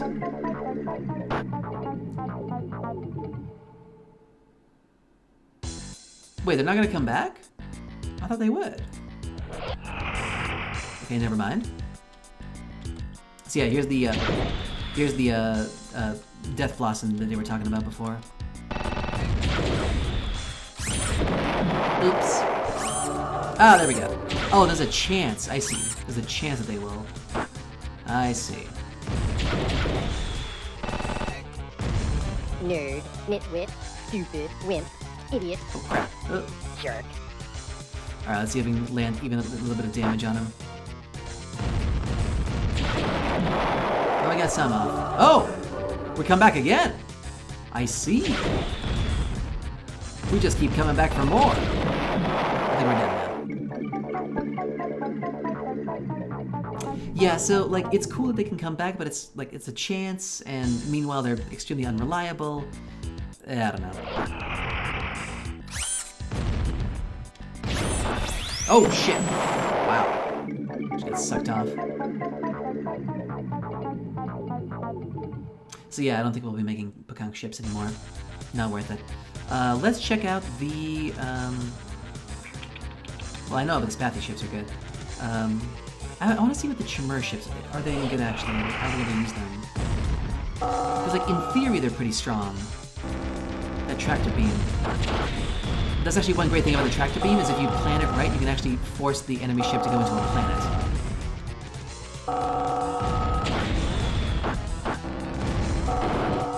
Like, that's pretty damn effective, right? And we've actually taken 0 damage so far. Yeah, we'll be taking these for sure. These are great ships.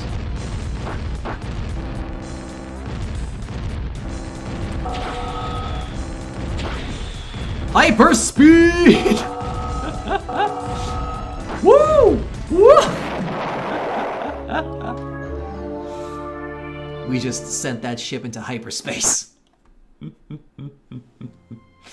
Yes. We'll definitely be making a few of those, for sure. Okay, so there's an anomaly here, but we don't have a landing pod, sadly. So we need to wait to produce one. Well, let's go to Janus and see what the Mycon are complaining about, and I guess maybe we can... Okay, let's stop by the human colony first to get some fuel.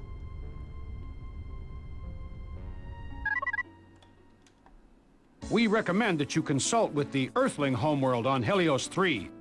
They don't tell us frontline grunts a thing. Fair enough. Yeah, so no ships, healing pods not yet. Okay. It's a small colony. They're going to be slow to development. That's fine. All right, Mycon, tell me what's happening. What's the skinny? The non steal resources from the womb of the deep, children. The non must become void. Okay, who is stealing what? Jufflewup is all. Right. But they are not part of Jufflewup. They must be removed. Okay, it must be like a translator. Yeah, do we have like a Mycon human dictionary? We are the Mycon. We respond. I'll take that as a no. Okay, what do you know about the Eternal Ones? Darkness is void. Jufflewup is light. Cool. Bye. Pulsing hot liquid flows through my outstretched tendrils, sending thrills into my interior. The moment has come. I swell and burst. Above me a cloud of whispering life whirls through the air. I am content. Reminds me of when I checked out Pornhub last night. Ooh! How many times will I do the same joke over and over again? Okay, it's time to switch up gears here. I think it's time to build stuff. Let's put more people into the factory. We like the ships, we like the fuel, so this is all Gucci. Actually, yeah, I guess let's max it all out. Well, yeah, I mean, we need resources either way. Yeah, max it out for the moment. I would like some landing pods, but ships are good too. None for us to spare at the moment, but they will make some eventually. Okay. Well, it looks like the entire galaxy is now available to us, so fuel is no longer a consideration. So now when we go back to these colonies, we can switch it out. The precursors were so threatened by these eternal ones that they had to go away or go back or go under. We can't fully translate this gone word. It appears to refer to a technology we're not aware of. And maybe our minds can't yet conceive of it. Possibly go back in time. We're also having trouble with the tense of the verb. One way to read it is that they not only went away once, but that they will have to go away again, or are continuously going away. They have definitely gone away more than once, and seem resigned to going away sometime in the future. But they are continually in a state of being gone away, except when they're not. We apologize for the vagueness. Yeah. This is such a strange set of concepts that it has sidelined 3 of our best xenolinguists on temporary mental health leave. I'm so sorry to hear that, but keep up the good work. Whatever you say, sir. Yeah. I can imagine the confusion there. Okay, so we only need to go to Vilpunia and also Nyx are the 2 that we need to go to. Vilpunia. I don't think we'll find it today, I don't think. Let's, what's a good use of our time right now? No, I think this is a good place to stop. Let's stop here. Let's finish here. We'll come back to all of our old colonies, reset all their populations, and then we'll meet our couple remaining members of the League of Sentient Races. We'll do that next time. The captain puts his hat on. Excellent. All right, well, on that note, my dear friends, we are going to call it a day for today.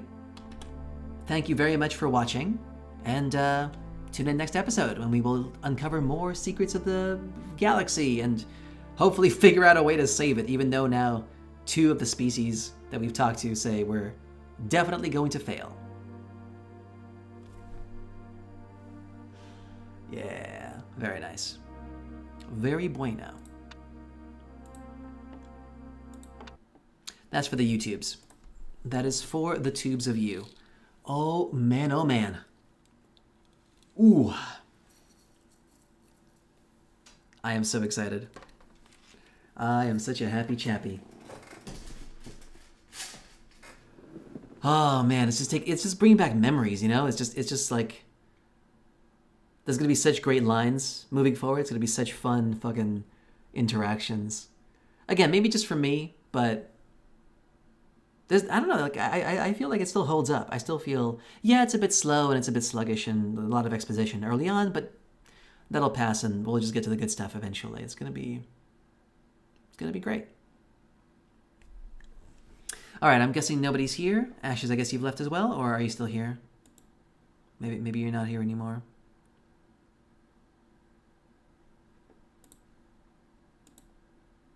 Isn't this nice? This little space backdrop I've got here. I'm really happy with the way it turned out. I am very happy. This is cool. Yeah. Space. But okay, we'll call it a day here. Wednesday is going to be at the same time as well. Like at midnight, unfortunately, but that's our situation currently. Good stream? Yeah. And more goodness on the way. But yeah, it seems like a short one, actually, yeah. Good stream, but a short one? Well, it's about 3 hours. Maybe next time, hopefully, I mean, I was just very tired today, so hopefully next time when I come back from work, I'll have a bit more energy to go on for a little longer, but, you know, we do about 3 hours per stream anyway. Yeah. But yeah, see you on Wednesday, and, toodaloo. Yeah, same thing. Weather, I guess. Well, the weather certainly hasn't helped, that's for sure. Do you have any headaches today? No. No, I didn't have any, well, other than the general headache of having to come into fucking work, but, you know. No. Honestly, I don't experience headaches that often. Very rarely do I experience headaches. I guess because I just drink so much water. But yeah.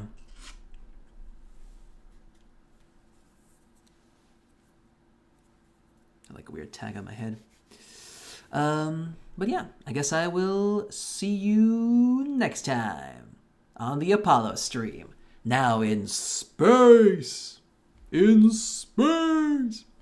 Alright, take care everybody. Bye-bye. Bye-bye.